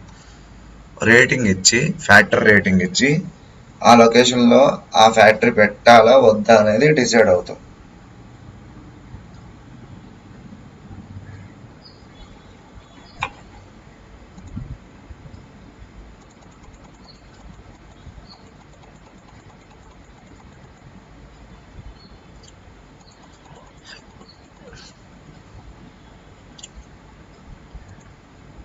నెక్స్ట్ ఏం చేస్తాం? స్ట్రీట్లో, షాపింగ్ మాల్లో క్యాలిక్యులేట్ చేస్తాం అన్నమాట దాని ఇంపార్టెన్స్ని. దాని తర్వాత దాన్ని రెండింటిని మల్టిప్లై చేసేస్తాం.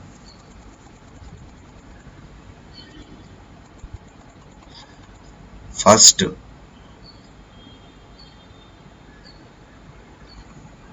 ఈచ్ స్టోర్ లొకేషన్ బేస్ చేసుకొని మనం క్యాలిక్యులేట్ చేయటం. నెక్స్ట్ కన్జ్యూమర్స్కి ఇచ్చేస్తాం. ఫస్ట్ ఎవరు చేస్తారు ఈ ఫ్యాక్టర్స్? ఎక్స్పర్ట్స్. ఇది ఎక్స్పర్ట్స్ టేబుల్ అన్నమాట. వీళ్ళు ఏం చేస్తారు? ఫ్యాక్టర్కి ఒక రేటింగ్ ఇస్తారు, ఫ్యాక్టర్ స్కేల్ ఇస్తారు.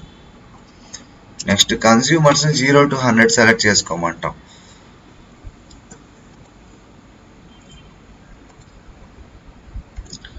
వాళ్ళు కూడా ఏంటి సెలెక్ట్ చేసుకొని వాళ్ళు కూడా ఒక రేటింగ్ ఇస్తారు, like 0 to 100.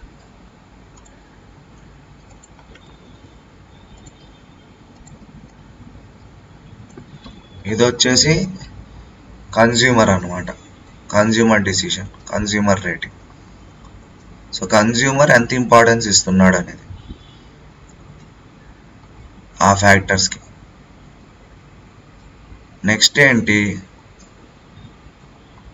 Expert factor స్కేల్ని, consumer ఇంపార్టెన్స్ని రెండింటిని ప్రొడక్ట్ చేసి మనం ర్యాంకింగ్ అనేది ఇస్తాం.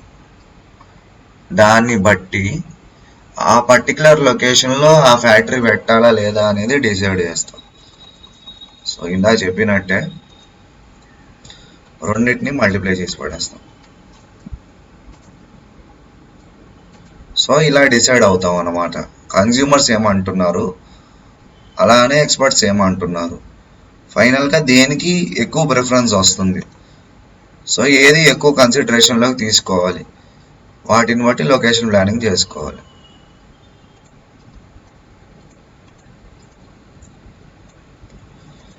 సో ఇలా లొకేషన్ ప్లానింగ్ అనేది కంప్లీట్ అయింది according to factor rating method. So ranking or దీన్ని ఏమనొచ్చు మనం, రేటింగ్ అనొచ్చు.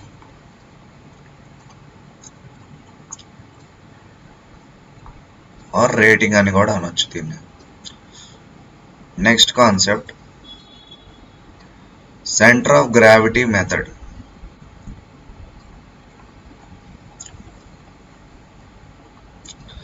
సెంటర్ ఆఫ్ గ్రావిటీ మెథడ్ అంటే ఏంటి?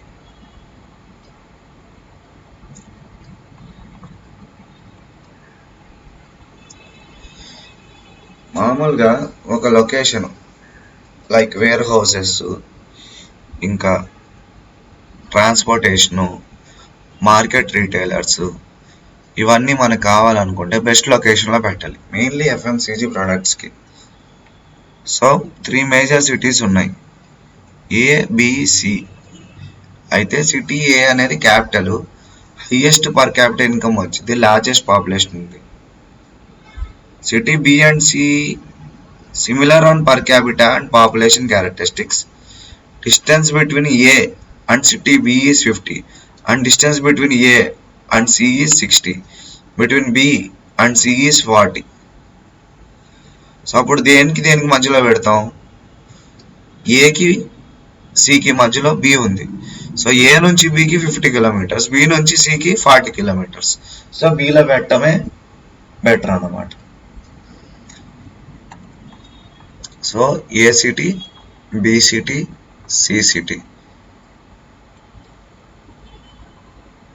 A to B 50, B to C 40 kilometres, A to C 60 kilometres ఉంది.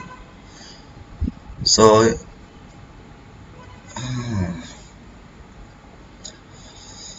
మనకు ఇది సెంటర్ పాయింట్గా ఉండింది. సో A to C వెళ్ళటం మళ్ళీ బ్యాక్కి రావాలంటే 120. సో ఇది కరెక్ట్ కాదు. మళ్ళీ ఇక్కడ నుంచి ఇక్కడికి 50, ఇక్కడ నుంచి ఇక్కడికి 50, సో 100.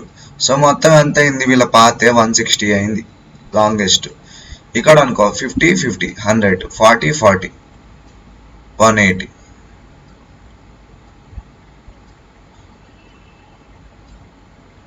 అయితే ఇక్కడ ఇది యాడ్ చేయటం మర్చిపోయాం. 60 100 ప్లస్ 40 40 80. సో టోటల్ ఇది ఎంత? లాంగెస్ట్ రూట్కి అయితే 240, ఇక్కడ ఓన్లీ 180 వస్తుంది. సో నాకు తెలిసినంత వరకు ఇదే షార్ట్ రూట్ కాబట్టి A to B, B to C. A to B, B to A, B to C, C to B. So వీళ్ళకి డిస్టెన్స్ అనేది తగ్గిపోయింది. సో బి అనేది ఐడియల్ లొకేషన్ అనమాట. ఎందుకు ఐడియల్ లొకేషన్ అంటే ఏలో ఎంత పాపులేషన్ ఉందో బిలో అంతే ఉంది, బిలో ఎంత ఉందో సిలో కూడా అంతే ఉంది, పర్ క్యాపిటల్ కూడా అన్ని చోట్ల సిమిలర్గానే ఉన్నాయి. అలాంటప్పుడు వీళ్ళు ఎక్కడ పెట్టినా ఒకటే. కాకపోతే వీళ్ళకి ఇక్కడ కన్స్టెంట్ ఏంది, డిస్టెన్స్. సో డిస్టెన్స్ అనేది కన్స్టెంట్ ఇక్కడ. సో ఈ డిస్టెన్స్ తగ్గించుకోవాలి.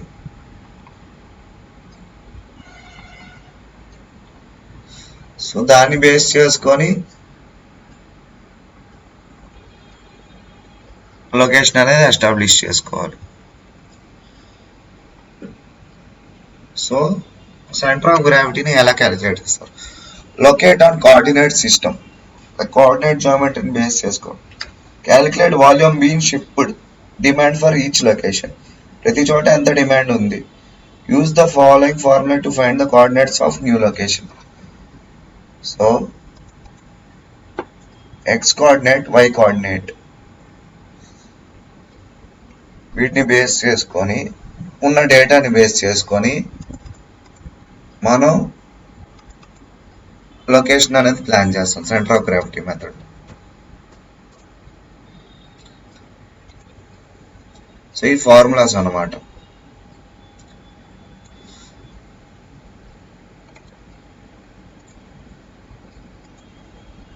Process and formula.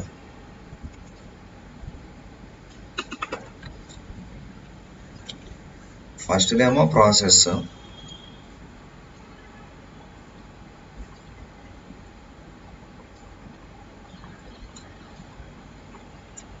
సెకండ్ వచ్చేసి ఫార్ములా,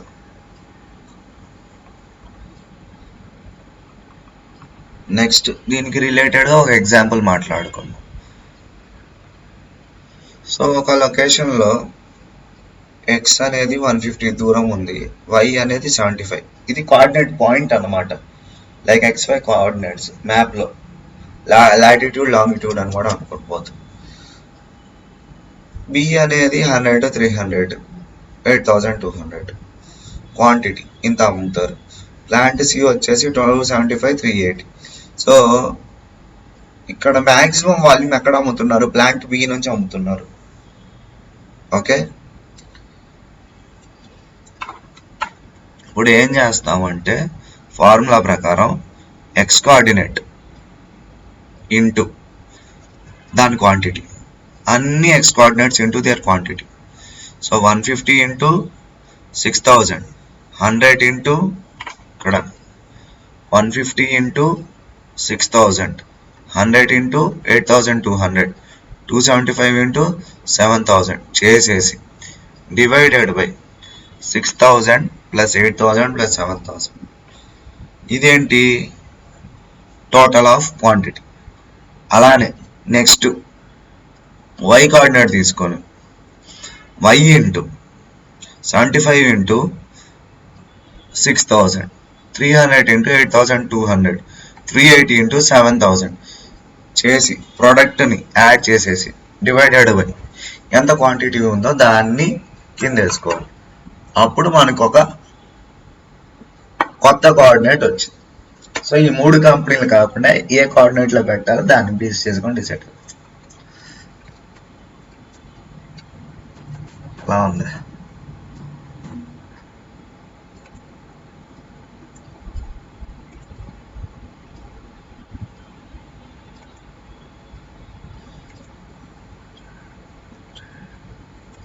సో ఇది ఎగ్జాంపుల్.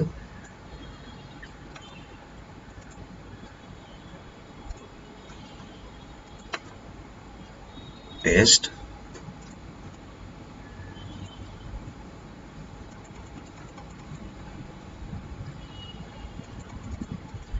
అలానే సొల్యూషన్. సో మనకి XY కొత్త కోఆర్డినేట్స్ వచ్చేసాయి ఇలా క్యాలిక్యులేట్ చేయటం.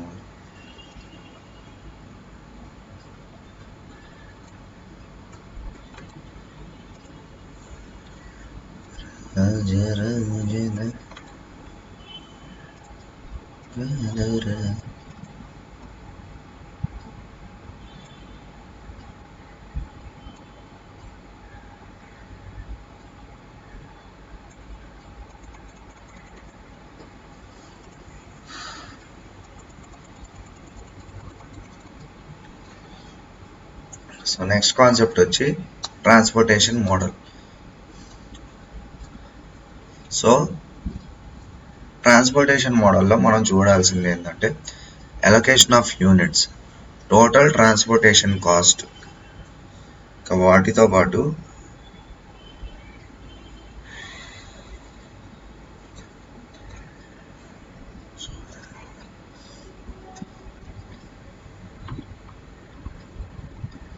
ట్రాన్స్పోర్టేషన్ మోడల్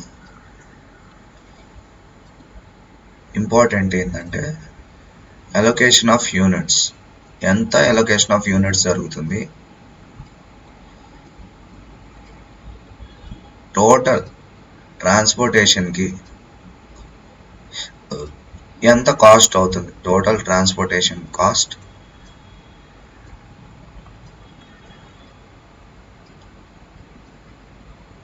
ఈ రెండు కన్సిడరేషన్లోకి తీసుకోవాలి. వీటితో పాటు కొన్ని అజంప్షన్స్ ఉన్నాయి అన్నమాట ట్రాన్స్పోర్టేషన్ మోడల్కి. ట్రాన్స్పోర్టేషన్ మోడల్కి ఉన్న అజంప్షన్స్ ఏంటి?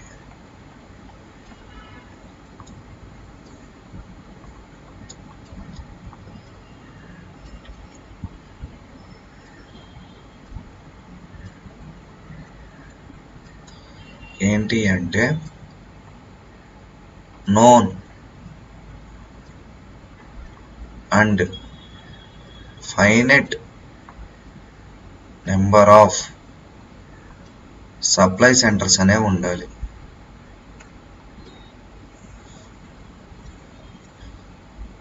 known and finite number of demand centers అనే ఉండాలి. డిమాండ్ సెంటర్స్ ఉండాలి, సప్లై సెంటర్స్ ఉండాలి. All supply center manufacture or provide identical product.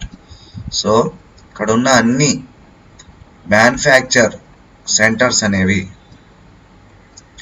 Identical products మాత్రం ప్రొడ్యూస్ చేయాలి.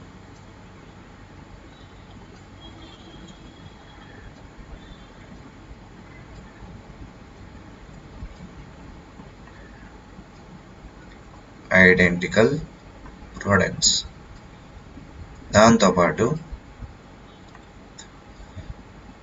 Demand of each destination should be known. Demand and ఎంత capacity of each destination అనేది is known.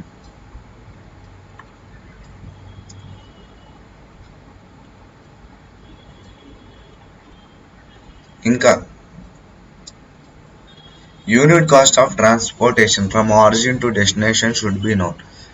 Destination reach అయ్యేదాకా మనకి తెలీదు కాబట్టి మనం మామూలుగా అయితే దాని కాస్ట్ మనం వేసుకోం.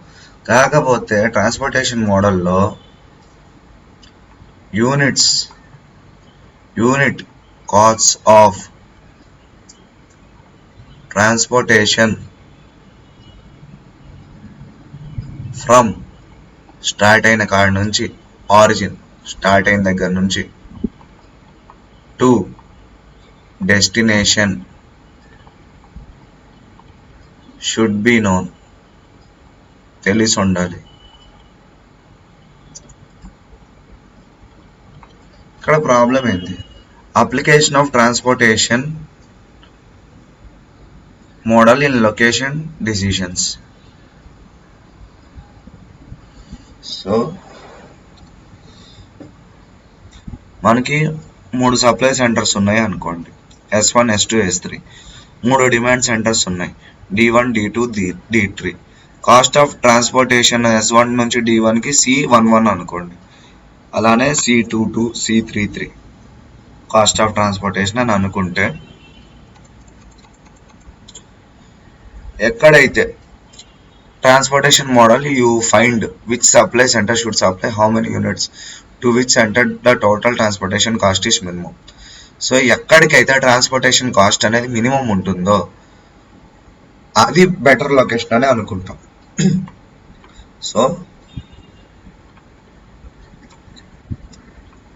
transportation cost is minimum,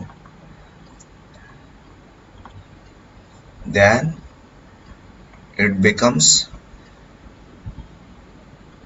best location for అని ట్రాన్స్పోర్టేషన్ మోడల్లో చెప్పుకుంటాం. అయితే దీనికి ఒక ఎగ్జాంపుల్ ఉంది ట్రాన్స్పోర్టేషన్ మోడల్కి. ఏంటి అంటే ఏ వేర్ హౌస్లో 4 ఉన్నాయి, B7, C7, D1, మొత్తం సప్లై ఎంత 100, ఇక్కడ 200. ఇక్కడ ఏంటి ఏ యూనిట్ థర్డ్ ఫ్యాక్టరీలో ఏ టైప్ ఆఫ్ ప్రోడక్ట్కి యూనిట్ కాస్ట్ ఎంత 8. అలానే బి టైప్ ఆఫ్ వేర్ హౌస్లో ట్రాన్స్పోర్టేషన్ యూనిట్ కాస్ట్ ఎంత 10 రూపీస్, సిలో 16 రూపీస్, డి నుంచి అయితే 5 రూపీస్. టోటల్ సప్లై ఎంత కావాలి 450 కావాలి. యాడప్ ఆన్ చేస్తే మనకి ఎంత వచ్చింది 450 వచ్చింది. సో ఇక్కడ 100 + 200 300 300 + 150 450 వచ్చింది సప్లై సైడ్. అలానే 80 + 90 170 170 + 120 = 290 290 + 160 = 390 390 + 60 = 450. టోటల్గా డిమాండ్ సైడ్ కూడా 450 వచ్చేసి. సో సప్లై డిమాండ్ టోటల్ ఎంత ఉంది 450 ఉంది. 3 సప్లై సెంటర్స్ ఉన్నాయి, 3 డిమాండ్ సెంటర్స్ ఉన్నాయి. ఇప్పుడు మనం క్యాలిక్యులేట్ చేయాలన్నమాట.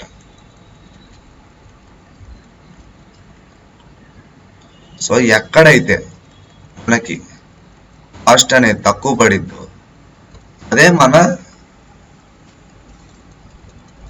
లొకేషన్ అయింది ఫ్యూచర్లో. సో ఇది క్వశ్చన్.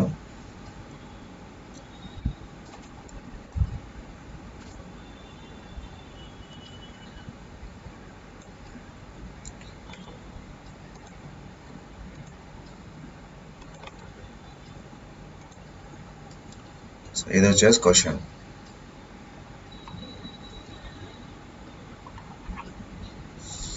ఆన్సర్ వచ్చేసి కింద.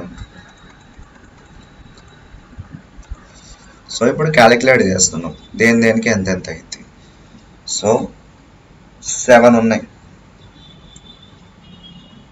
7 × 10 91 × 90. Okay,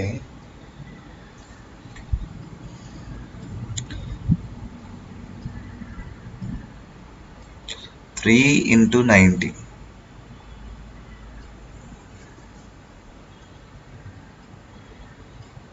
so 8 3 8 7 1.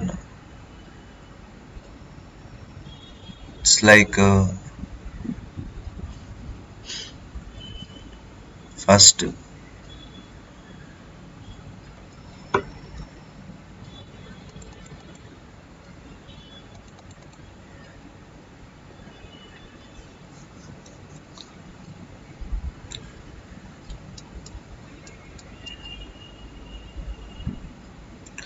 supply 100,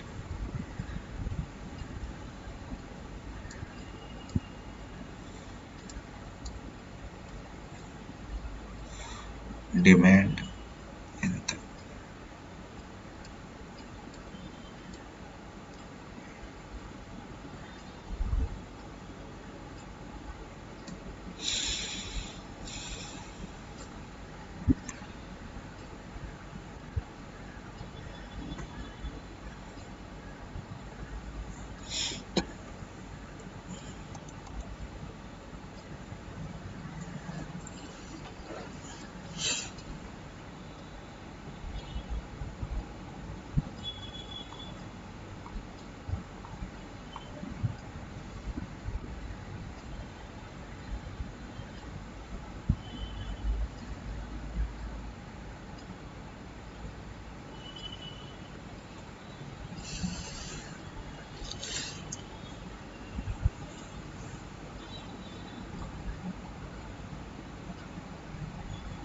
390, 8, 110.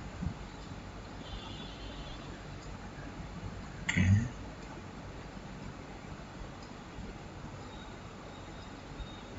880.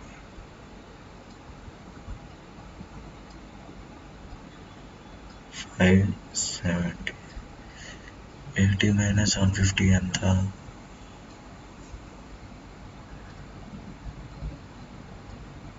ఎంతరా?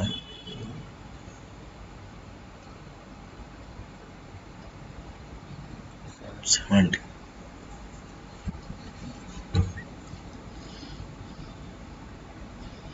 నాకు అర్థమైంది అయితే చెప్తా.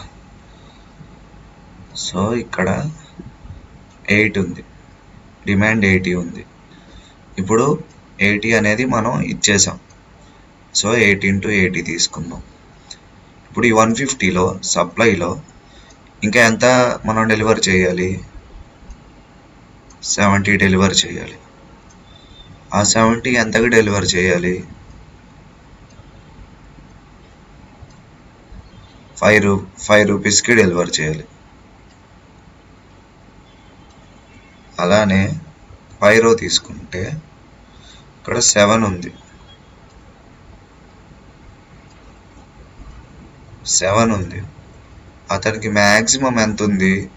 సప్లై 100 ఉంది. సో డిమాండ్ ఏమో 90 ఉంది. సో ఇతను ఏం చేశాడు? 7 ఇంటూ 10 ఇంకా ఎంత డెలివర్ చేయాలి? 90 డెలివర్ చేయాలి. So 1 into 90 మిగిలిందన్నమాట. 7, 1 టోటల్ 100 ఉంది. సో ఇక్కడ బిగ్గెస్ట్ ఏంటి? బిగ్గెస్ట్ వచ్చి 90 డిమాండ్ 90. దాని నుంచి సప్లై అక్కడే ఉన్న దాంట్లో నుంచి సప్లై తీసేయాలి. అప్పుడు మిగిలిన ఎన్ని ఉంటాయి? 90 ఓను 90 ఉంటాయి. అలానే ఇక్కడ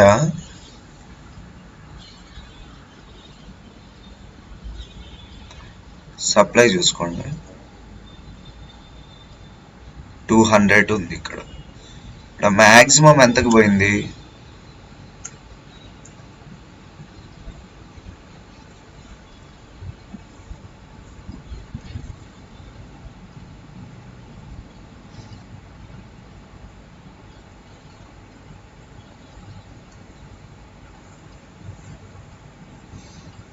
390. 110 ప్లస్ 90. సో 3ని ఇక్కడ 3 తీసుకున్నారు, 90 తీసుకున్నారు. డిమాండ్ మ్యాచ్ అయింది 3 ఇంటూ 90. ఇంకా ఎంత డెలివర్ చేయాలి? 110 డెలివర్ చేయాలి. సో మిగిలింది ఏంది? 8తో తీసుకున్నారు అనమాట. 8 ఇంటూ 110. దాంతో టోటల్ ట్రాన్స్పోర్టేషన్ కాస్ట్ అనేది వచ్చింది.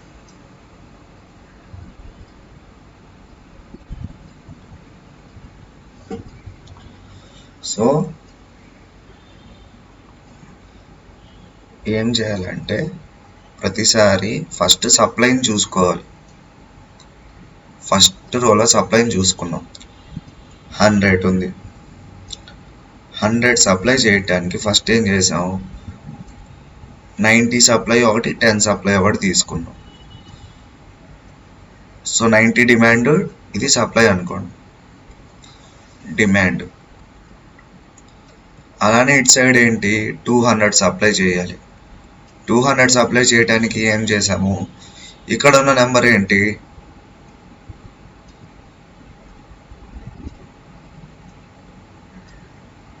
200కి 90. మిగిలింది ఎంత? 110. ఇప్పుడు 150 సప్లై చేయాలి. ఇటు సైడ్ 150 సప్లై చేయాలి. మ్యాక్సిమం సప్లై చేసామనుకోండి, లైక్ 5 ఇంటూ 70, 8 ఇంటూ 8. సో ఇక్కడ మ్యాక్సిమం 80, మిగిలింది ఎంత 70. సో ఈ 90, 90, 80 ఇవనేవి ఆల్రెడీ ఇచ్చిన వాల్యూలు, గివెన్ వాల్యూస్, ఇవి గివెన్ డిమాండ్. ఇవి ఇంకా ఈ సప్లైని మ్యాచ్ చేయడానికి మిగిలిన డిమాండ్ మిగిలిపోయింది అంత 10, 110, 70. సో ఎక్కడైతే మిగులు అనేది తక్కువ ఉంటుందో అదే తీసుకోవాలి. ఎందుకంటే మనం ట్రాన్స్పోర్ట్ చేస్తున్నాం, ఎక్కువ మిగలకూడదు, మ్యాక్సిమం డిమాండ్ ఫుల్ఫిల్ అవ్వాలి.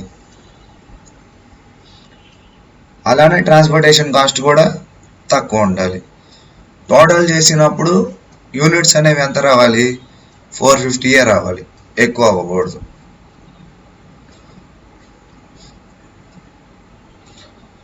సో ఒకసారి మనం 90 తీసుకుంటే మిగిలింది, ఇంకోసారి మనం 90 తీసుకుంటే సెకండ్ రోలో మళ్ళీ మిగిలింది, 80 తీసుకుంటే ఇంకా మిగిలింది. సో ఫస్ట్ రోలో మనం 90 తీసుకున్నాం, 90కి దగ్గర ఉంది ఏంటి 7 into 90, మిగిలింది ఏంటి 10. సో ఇంకా 10 ప్రొడక్ట్స్ డిమాండ్, ఇంకా 10 ప్రొడక్ట్స్ ఎక్స్ట్రా ఇవ్వాలి. సో కాస్ట్ అనేది ఎక్కువ అవ్వకూడదు. ఎక్కువ అవ్వకూడదు అంటే అప్పుడు దాన్ని దేంతో మల్టిప్లై చేయాలి, 1తో చేయాలి, ఎందుకంటే అది లీస్ట్ కాబట్టి ఉన్న కాస్ట్లలో. ఇప్పుడు అలానే సెకండ్ రోకి వచ్చాం, సెకండ్ రోలో 90 డెలివర్ చేసాం, ఇంకెంత డెలివర్ చేయాలి 110. ఇప్పుడు 3 ఆల్రెడీ అయిపోయింది, ఇక నెక్స్ట్ నెంబర్ ఏంటి, పెద్ద నెంబరు 8, 12 తీసుకుంటే ఇంకా ఎక్కువైపోయింది. అలానే ఇక్కడ మన దగ్గర ఉన్న 150 యూనిట్స్లో 80 డెలివర్ చేసేసాం. So 8 into 80. So least number ఏంటి ఇక్కడ 5. So 5 into 70. ఈ రకంగా మనం ఏం చేసాం, కాస్ట్ అనేది తగ్గించుకున్నాం అన్నమాట, ట్రాన్స్పోర్టేషన్ కాస్ట్. సో మన ట్రాన్స్పోర్టేషన్ కాస్ట్ ఎంత పడింది, 2300 పడింది. అలానే మనం డెలివరీ కూడా ఎన్ని చేసాము, 450 యూనిట్స్ చేసాం. అలానే అన్ని వేర్ హౌసెస్ని వాడుకున్నాం, ఇక్కడ బీని వాడుకున్నాం, డీని వాడుకున్నాం. ఫస్ట్ కేసులో బీని డీని వాడుకున్నాం.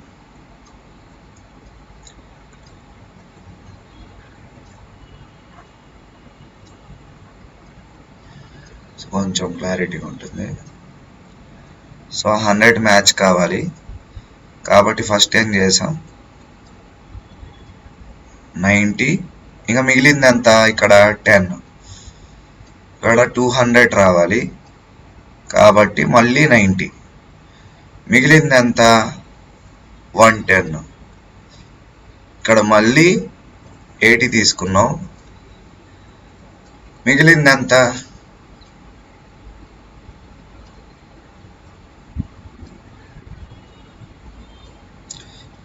ఎంత అంటే 70. సో వెయిట్ని తీసుకున్నాం, 7ని తీసుకున్నాం, 90కి స్ట్రైట్గా ఉంది కాబట్టి ఇంకా 1ని తీసుకున్నాం. అలానే ఇక్కడ 90 కాబట్టి 3ని తీసుకున్నాం. అలానే ఇంకా దానికన్నా లీస్ట్ ఏది లేదు కాబట్టి పెద్ద నెంబర్ తీసుకోవాలి. మనకి ఇంకా ఉన్న ఒకే ఒక ఆప్షన్ ఏంటి 8 అన్నమాట. ఏ 8 అన్నా తీసుకోవచ్చు, ఎందుకంటే అక్కడ నెంబర్ లేదు, 120 ఉంది, లేదని మనకు కావాల్సింది 110, మిగిలింది 110 కాబట్టి. అలానే ఇప్పుడు ఏం చేసాం 8 తీసుకున్నాం,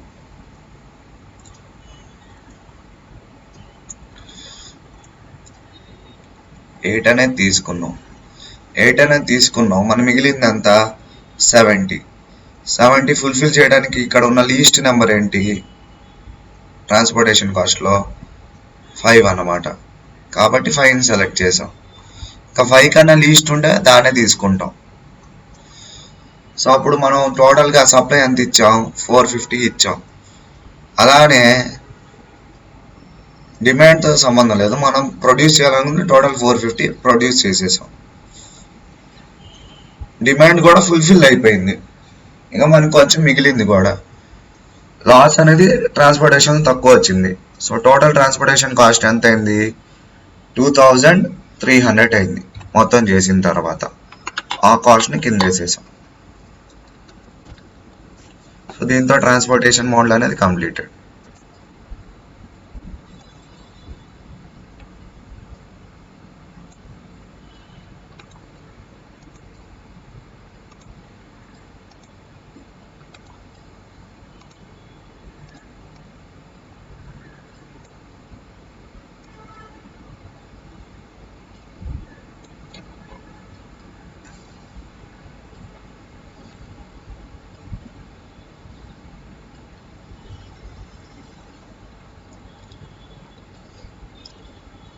సో అదే 713,885.